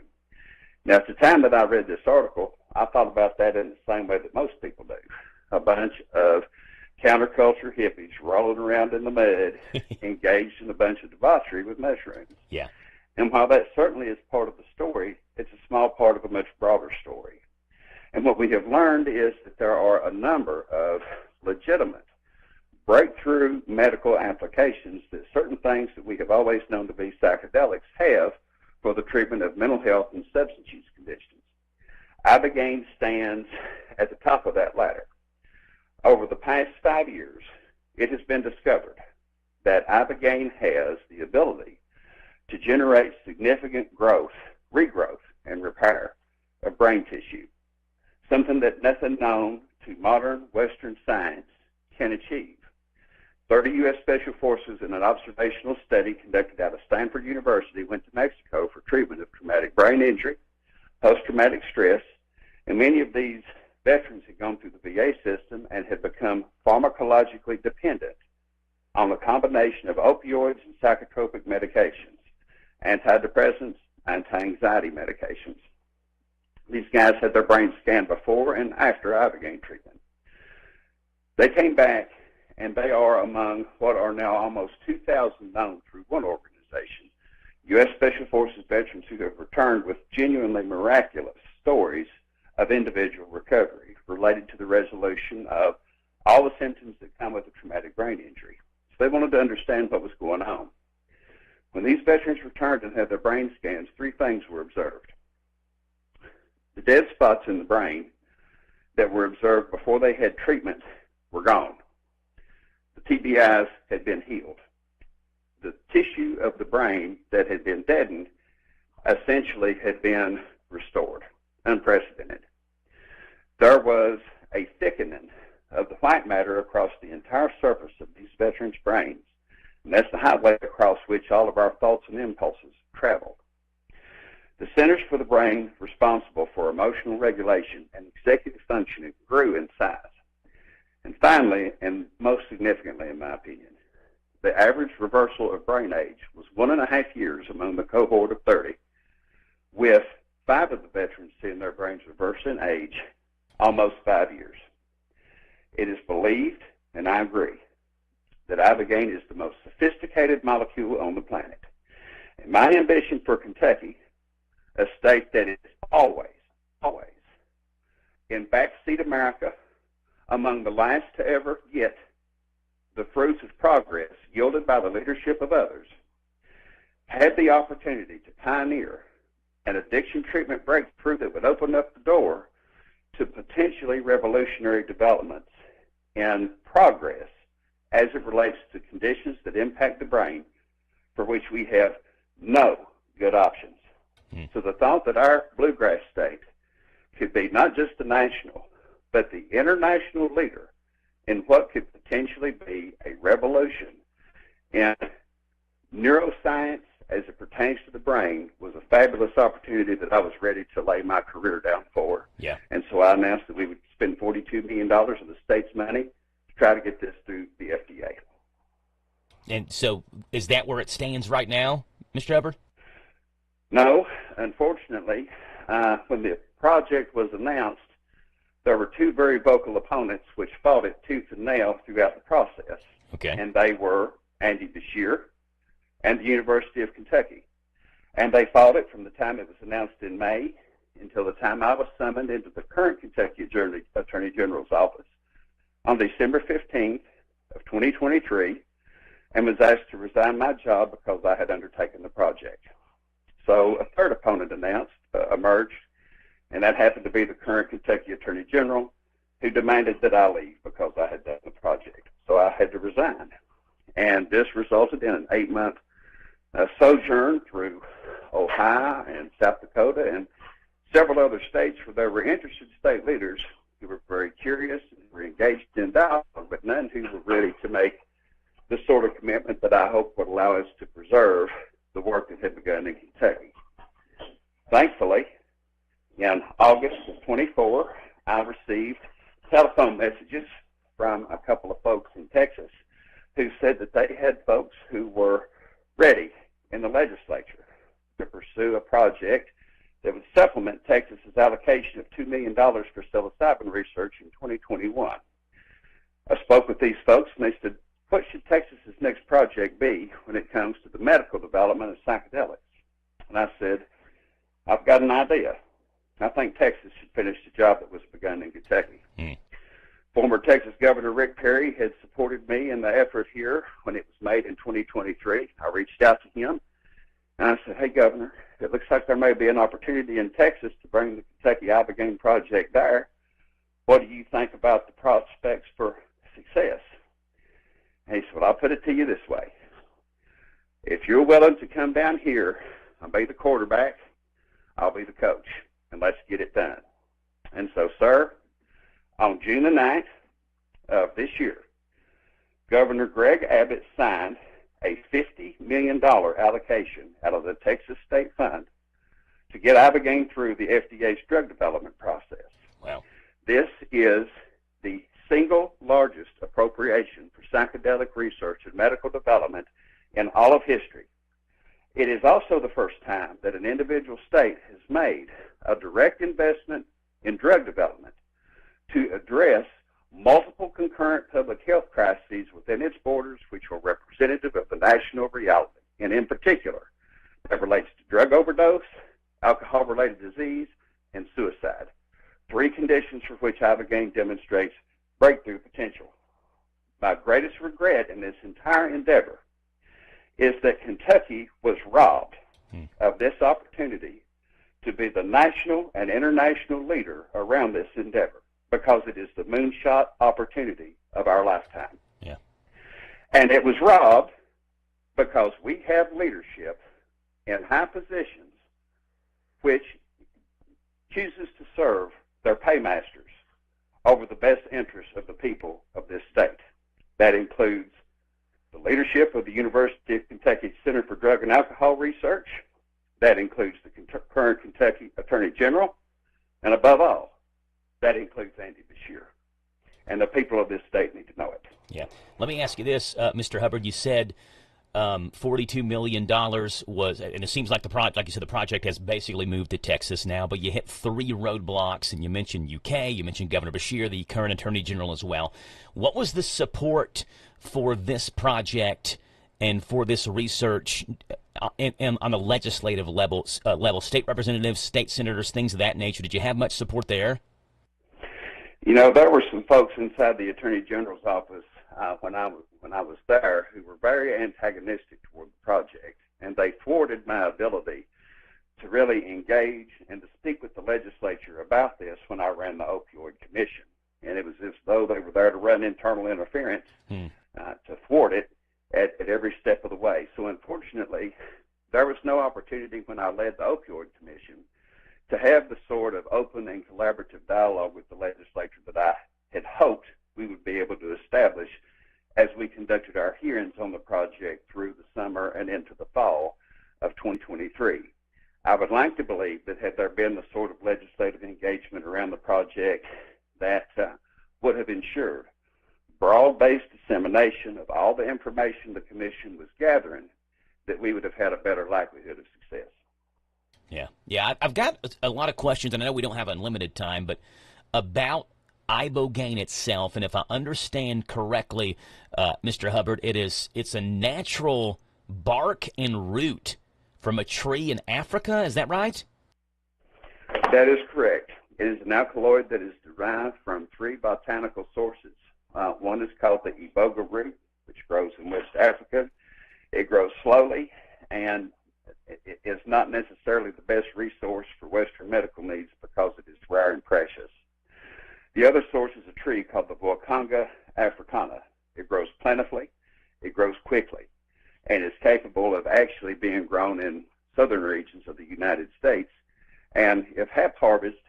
open and functioning. This is something that organization could have grown right here in the state of Kentucky. It comes from nature itself. It's from Central Africa. What people that are native to that area, what were they using ibogaine for? Did they realize the kind of the positive things that it could have for people who maybe do have opioid disorder or PTSD or things of that nature? What were they originally using it for?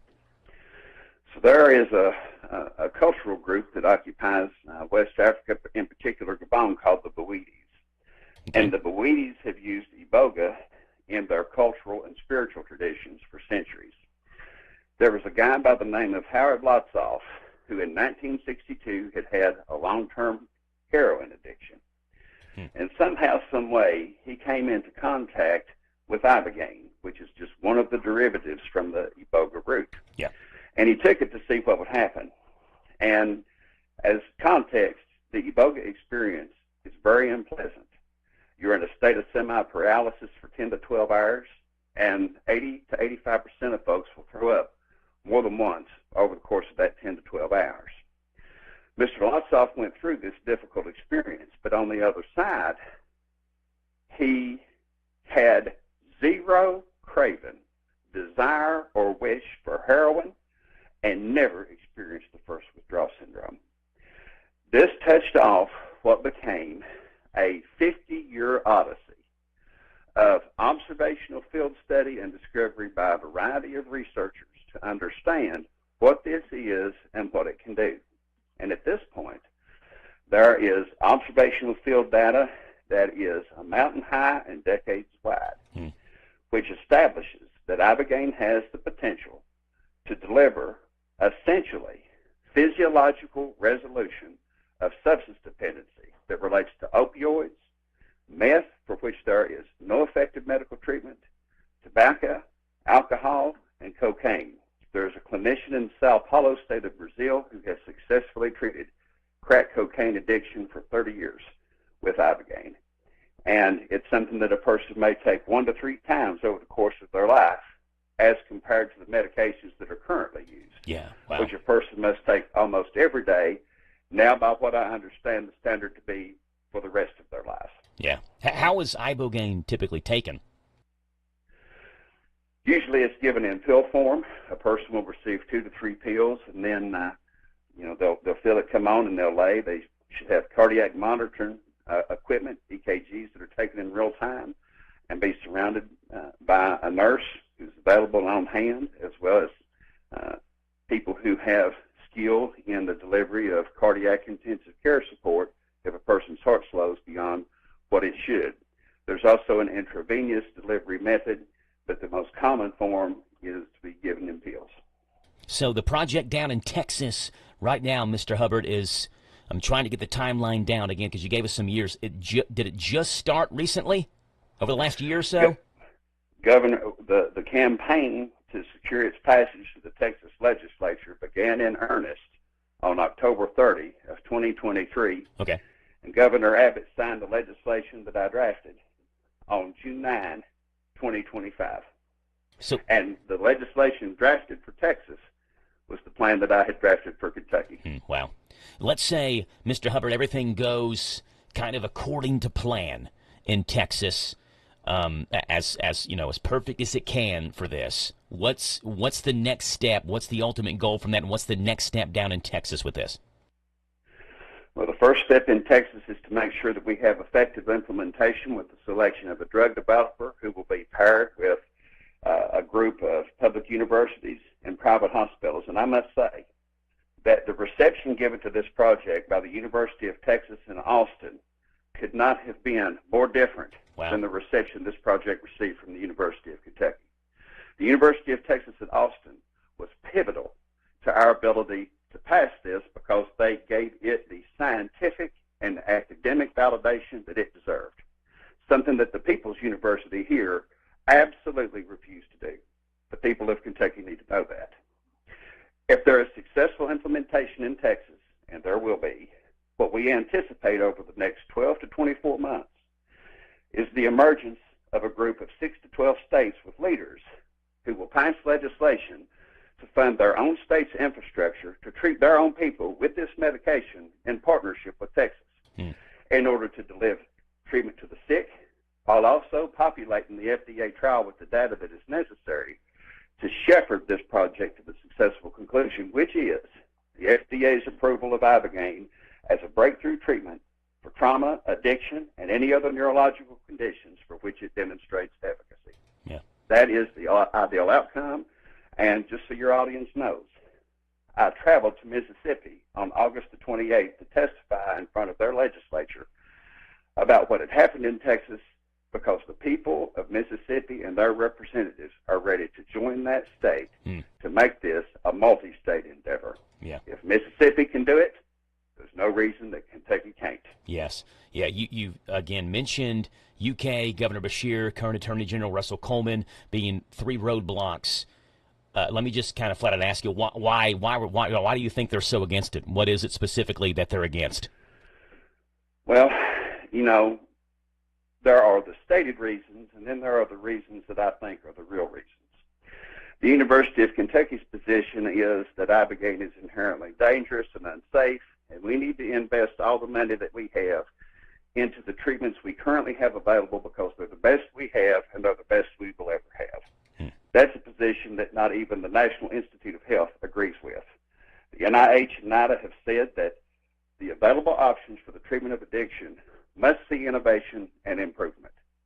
The University of Kentucky is on public record in a commission meeting that I led, or its representative is on public record in a meeting I led in June of 23, stating the exact opposite. So their position is at odds with the NIH as well as NIDA. In terms of the Attorney General's opposition, I can't speak to that other than he made a decision to not have any kind of informed discussion with me about everything that had come around this project leading up to his decision to terminate it. So I can only describe his position as one as demonstrated, committed ignorance, and an unwillingness to engage the issue thoughtfully. In terms of Andy Beshear, his opposition initially was stated in the terms of his theory that this is a big pharma play. Well, there's nothing more that is anti-big pharma than the development of Ibogaine to treat addiction. These are the stated and publicly observable reasons. If your audience goes to a website called Reveille Advisors and looks up Ibogaine, Reveille Advisors Ibogaine, a corporate intelligence organization, has followed the money because, as we all know, money is the mother's milk of politics, and it explains a great many public expressions that cover larger truths. There is a common nexus of financial interest and relationship shared among Andy Beshear, the University of Kentucky, and the Kentucky Attorney General. And that common nexus of financial interest relates to the opioid maintenance industry, which is the opioid industry. Each of these individuals, and I call the University of Kentucky an individual just for ease, have long-standing relationships, either through their law firms, through their contributors, or in the form of the University of Kentucky in sponsorship of their researchers. From the companies that created this problem, which are the same companies that are making bank on the back end by treating this problem as a condition of chronicity through which opioids are given to treat opioid addiction. Now, I don't say that to attack the treatment because it has saved thousands of lives. It's better than nothing. Yeah. But we can do better. And the only thing that I have ever suggested is that we give an option which could potentially improve outcome, a modest measure of research dollars to see if it can work and to help heal our people. And the answers of Andy Beshear, the University of Kentucky, and the Kentucky Attorney General have been in unanimity, absolutely not. We're with Brian Hubbard. Brian's going to be live at Norton Center at Center College a week from tomorrow, speaking about a conversation about ibogaine. Let's talk about that real quickly. The event a week from tomorrow. Mr. Hubbard, tell us, it's 7 o'clock to 8 o'clock there on Center College's campus. Is this going to be a question and answer time? Is this kind of people just hearing specifically from you? Tell us what this event's going to look like a week from tomorrow. Well, it is my hope to have broad-based community engagement around this issue, the community being our beautiful state of Kentucky. My goal is to come in and deliver about a 30-minute informational session in which the what, why, and how of ibogaine is explained in full, as is those dynamics that have revolved around the opposition in this state, and then open up the floor for any questions, comments, or just community discussion that folks wish to drive. I don't like to get up and have unilateral conversation. I like a good back and forth, especially if there happens to be respectful disagreement in the crowd. So I'm looking forward to visiting Danville. I'm honored to be there at Center College. I thank the sponsors for this event, and I can't wait to see if we can light some fires of ambition in the room on the evening of the 30th. W. Brian Hubbard coming a week from tomorrow, Tuesday, September 30th, WHIR Theater from 7 o'clock until 8 o'clock. And again, Mr. Hubbard is the CEO of Americans for Ibogaine, a nonprofit organization dedicated to advancing public education and awareness about ibogaine as a potential therapeutic option for brain injuries, substance use disorders, and co-occurring mental health conditions as well. Mr. Hubbard, very informative. If people want more information, maybe they pick this interview up halfway through.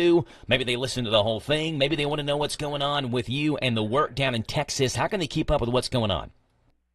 Well, they can go to AmericansForIbogaine.org. I also happen to be on social media. You put in my name, W. Brian Hubbard, on Instagram and X. Americans for Ibogaine also has those social media accounts. I would refer them to any website related to Governor Rick Perry, who has decided to devote the last part of his life to making this mission a reality.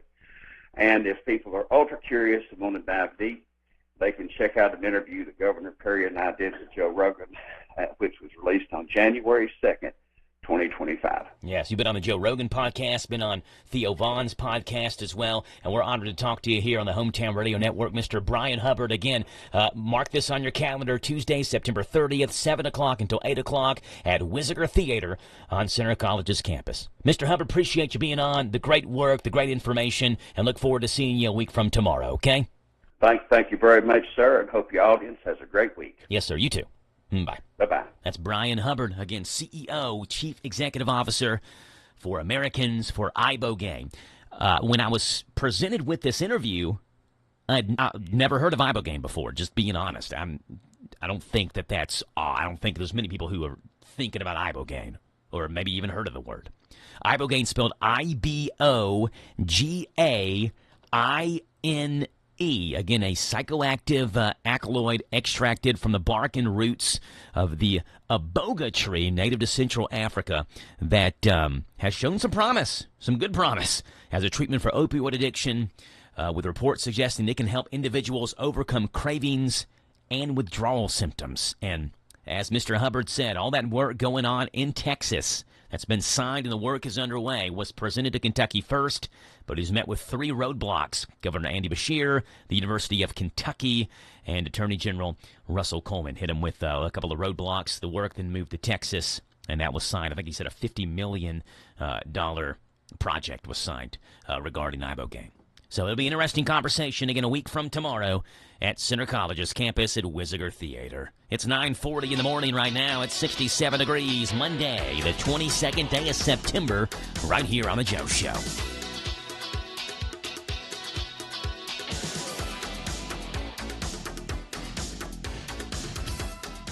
Hey, I'm Mike Slater. My dad passed away at the age of 63. It's out of nowhere.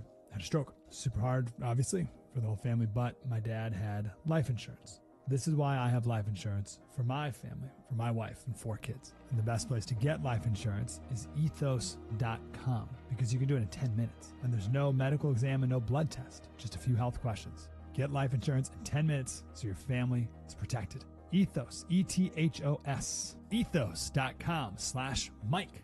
Warning, the national debt is spiraling out of control. Trade wars are causing record volatility, and inflation could make a devastating comeback. Will you sit on the sidelines and wait, or will you take action today to help protect your hard-earned retirement savings? And what if you could do it tax and penalty-free? Find out more by requesting your free 2025 Gold and Silver Kit from the top-rated precious metals company, Goldco. Plus, you could get an unlimited instant match on bonus silver if you qualify. Call 855-969-GOLD to learn more. That's 855-969-GOLD. Performance may vary. You should always consult your financial and tax professional.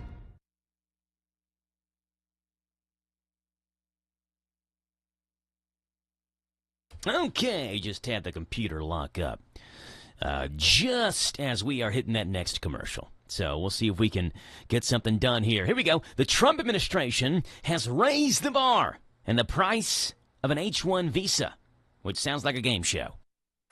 Welcome back to the $100,000 H-1 visa pyramid.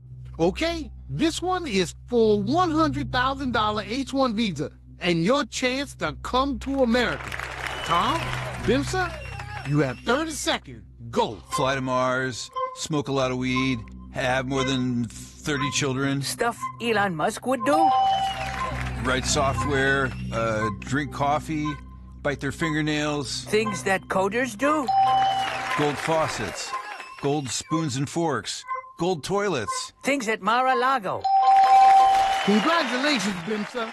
You're coming to America. See you next time on the $100,000 H-1 Visa Pyramid. There you go. All right. 9:42. Got the computer back up and running. I do have to continue this commercial break. It's back by popular demand. Free lunch in the office from Danville Lee's Famous Recipe and the Hometown Radio Network. Now, here's how it works. Every Tuesday in September and October, Hometown Radio will reward an office up to 20 two-piece chicken dinners and Lee's Famous Tea and deliver it to you on Wednesday. Simply email radio@hometownlive.net. That's radio@hometownlive.net. Why your office deserves free lunch. Free lunch in the office has returned. A service of Danville Lee's Famous Recipe and the Hometown Radio Network. Good luck.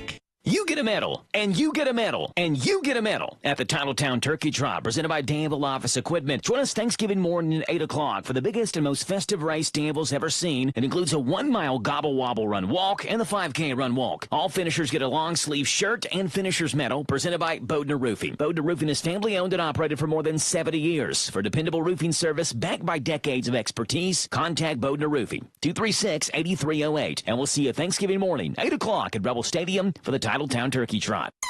Listen to WHIR online at hometownlive.net, powered by Kentucky, YMAX.com. Big deals. 1, 2, 3. Oh, hi, Jenny here. Just counting all the dollars I saved at my local Big Deals online store.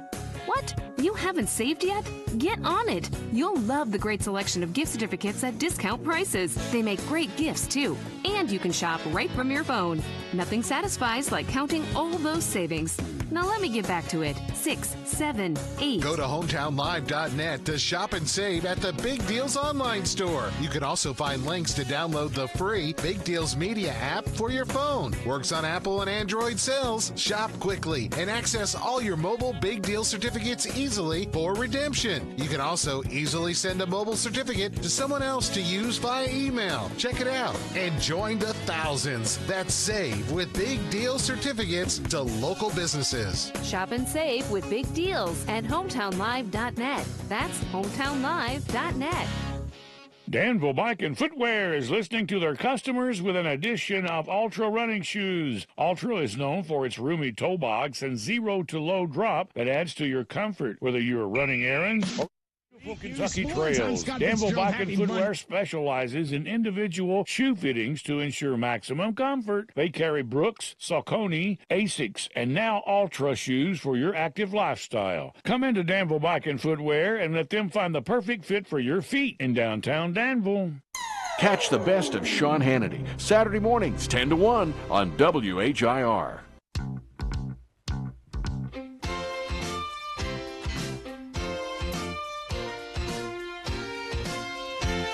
All righty, 9:45 in the morning. So glad you're on the show. 859-238-WHIR is the phone number to call in. Hey, if you are one of those that gets anxious about flying, I am one of those. And I'm anxious about flying, yet I've never been in an airplane, which I guess Shows you how anxious I am about flying. Despite a couple of fatal crashes earlier this year, air travel is incredibly safe. And maybe this will make it even safer. There are some engineers that are working on something called Project Rebirth. They're investigating what would happen if airbags were added to planes. But not on the seat backs in front of you, on the outside of the plane. There's an image of what this might look like online. It's kind of funny looking. The plane puffs itself into a Michelin Man-like cocoon seconds before hitting the ground. The engineers are calling it the first AI-powered crash survival system. Basically, AI detects engine failure and activates its emergency protocol. It would inflate the external smart airbags and create a, quote, crash mitigation cocoon that would then absorb the impact of this. It can act in under 2 seconds. After impact, the system would shoot out an infrared beacon, including GPS coordinates and flashing lights, so rescuers could find survivors fast. If anything comes of this, it won't be anytime soon. It only exists in simulations and models right now. There's also some concerns with this. For one, experts note that airbags of this magnitude would be incredibly heavy, and the weight penalty would add a lot of drag, which would then be expensive and create logistical problems. And all this would just be an effort to mitigate a once-in-2-decades crash. He also couldn't guarantee that everyone on board survived a plane falling thousands of feet, even if they were buckled in and the impact was absorbed, let alone any people on the ground, the crash site as well, surviving. So there's a lot of what-ifs. But plane crashes, could they become a survivable thing with huge airbags being deployed outside the plane? That's what 2 engineers are working on, called Project Rebirth. Artificial intelligence would detect engine failure, and as soon as the plane is set to hit the ground, massive airbags deploy like the Michelin Man, like a cocoon around the airplane. We'll see how far this goes. Hey, Kentucky Sports Memories is coming your way next with Gary Fogel. What you got for us, Gary? Hello, I'm Gary Fogel. Welcome to Kentucky Sports Memories. And Jeremy Britt set a record in high school football nearly 30 years ago. It may never be broken. At Watson's, we've been delivering all the family fun and relaxation to our local community for over 50 years. Our mission is to provide high-quality home recreational products and home furnishings to our customers that bring families and friends together for a break from the daily stresses of life. Shop the largest local selection of in-stock products for your home, inside and out, and get the guaranteed lowest price in the USA. Only at Watson's. Jeremy Britt was a running back for Warren East High School. Warren East, of course, in Warren County in the Bowling Green area. And back in 1997, when he was a junior, in a game against Owensboro, he carried the football 57 times. That set a new state record for most carries in a game, and nearly 30 years later, it still stands. I talked to him about the particulars of that game. Did you normally carry the ball? I mean, obviously that was a record, but did you normally carry the ball close to that number of times in a game? I would say probably the norm was around 30, 25 to 30, but our quarterback was sick that week, our starting quarterback, and so, we had our backup quarterback going, and so it's not like the coach told me, hey, you might carry it a little bit more this game. He just, as the game went on, it just kind of reached that point. Well, you pretty much carried it every down, I would guess. Well, that's the thing. So we were playing Owensboro, and they had a kickoff return for a touchdown. They had a couple of series where they scored on the first play or the second play of that series. So we probably had 20 to 25 more plays on offense than they did. Because our quarterback, Kalen Young, he was our backup. He probably threw it 15 times that game as well. So we ran a lot of plays that night just because of the circumstances of them scoring quickly and scoring on kickoffs. And Kalen actually did a great job of keeping the drives alive with key passes and getting first downs. So it wasn't just me. He had a good game that game as well, along with our tight end receivers. He rushed for 486 yards that night. That's good for third best all time Kentucky high school football history. But he had an injury he sustained in that game that should have taken him out. Tomorrow, he'll talk about that. Gary Fogle, Kentucky Sports Memories. There you go. Jeremy Britt, Kentucky Sports Memories, Mondays through Fridays here on the show. I've mentioned before, he's the first guy that I remember as a kid looking up to, like a high school football player.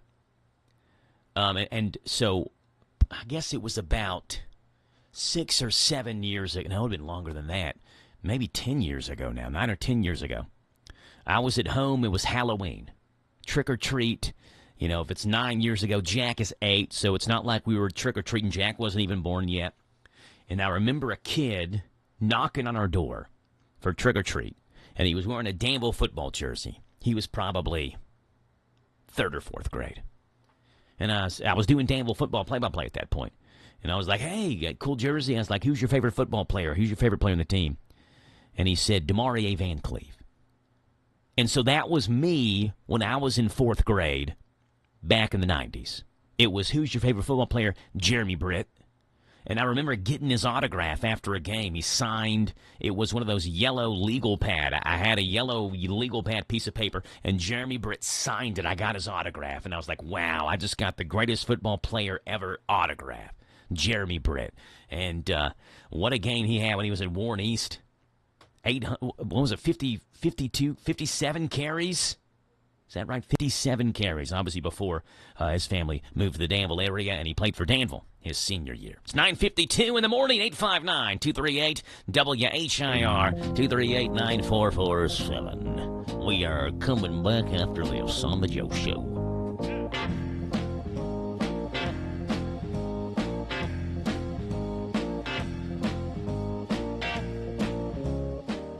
If you use electric appliances in the bathroom, garage, or outdoors, any place where moisture is present, you need a GFCI. The folks at your local electric cooperative want you to know that a GFCI, or ground fault circuit interrupter, will help you use those appliances safely by protecting you from electrical shocks.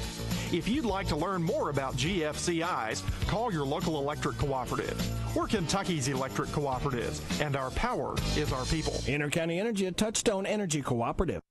Danville's deal maker, Bob Allen. New Jeeps cost less at Bob Allen Motor Mall. During the Drive into Fall event, save on a new Jeep Grand Cherokee L, now lease priced at only $289 per month for 36 months. $43.63 plus first payment, taxes, and fees due at signing. 7,500 miles per year. Must-have lease loyalty. Stock C $25,394. Bob Allen Chrysler Dodge Jeep and Ram on Maple Avenue in Danville, or shop online at BobAllenMotorMall.com. Planning a wedding? Paying for a wedding? Attending a wedding? Hi, this is Pam Fitzgerald Clark with Wedding Planning with Pam, inviting you to join us Monday through Friday after the 8:30 morning news on WHIR AM 1230. I'll give you sound wedding planning advice and money-saving tips, information you need, and you'll get it all right here at your favorite radio station, WHIR AM 1230. The Ready Care Clinic is a primary care and walk-in clinic. They perform physicals for work, school, and sports with minimal wait times. I'll bet there's one near you. No appointment needed. They're located in Lawrenceburg, Harrodsburg, Crab Orchard, and now Danville. The Ready Care Clinic, like them on Facebook. Boo Books. Wendy's Junior Frosty coupon books are just $1 now through the end of October.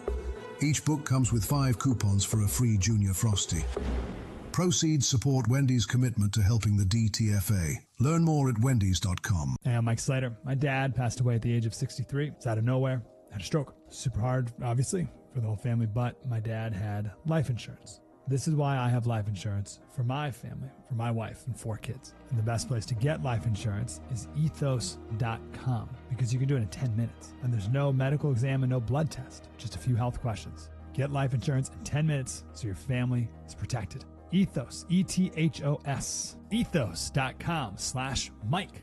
Warning, the national debt is spiraling out of control. Trade wars are causing record volatility, and inflation could make a devastating comeback. Will you sit on the sidelines and wait, or will you take action today to help protect your hard-earned retirement savings? And what if you could do it tax and penalty-free? Find out more by requesting your free 2025 Gold and Silver Kit from the top-rated precious metals company, Goldco. Plus, you could get an unlimited instant match on bonus silver if you qualify. Call 855-969-GOLD to learn more. That's 855-969-GOLD. Performance may vary. You should always consult your financial and tax professional.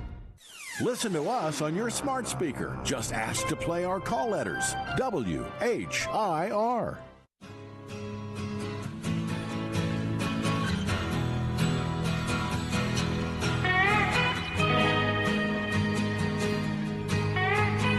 Hey, it's 9:56 in the morning on September 22nd, National White Chocolate Day.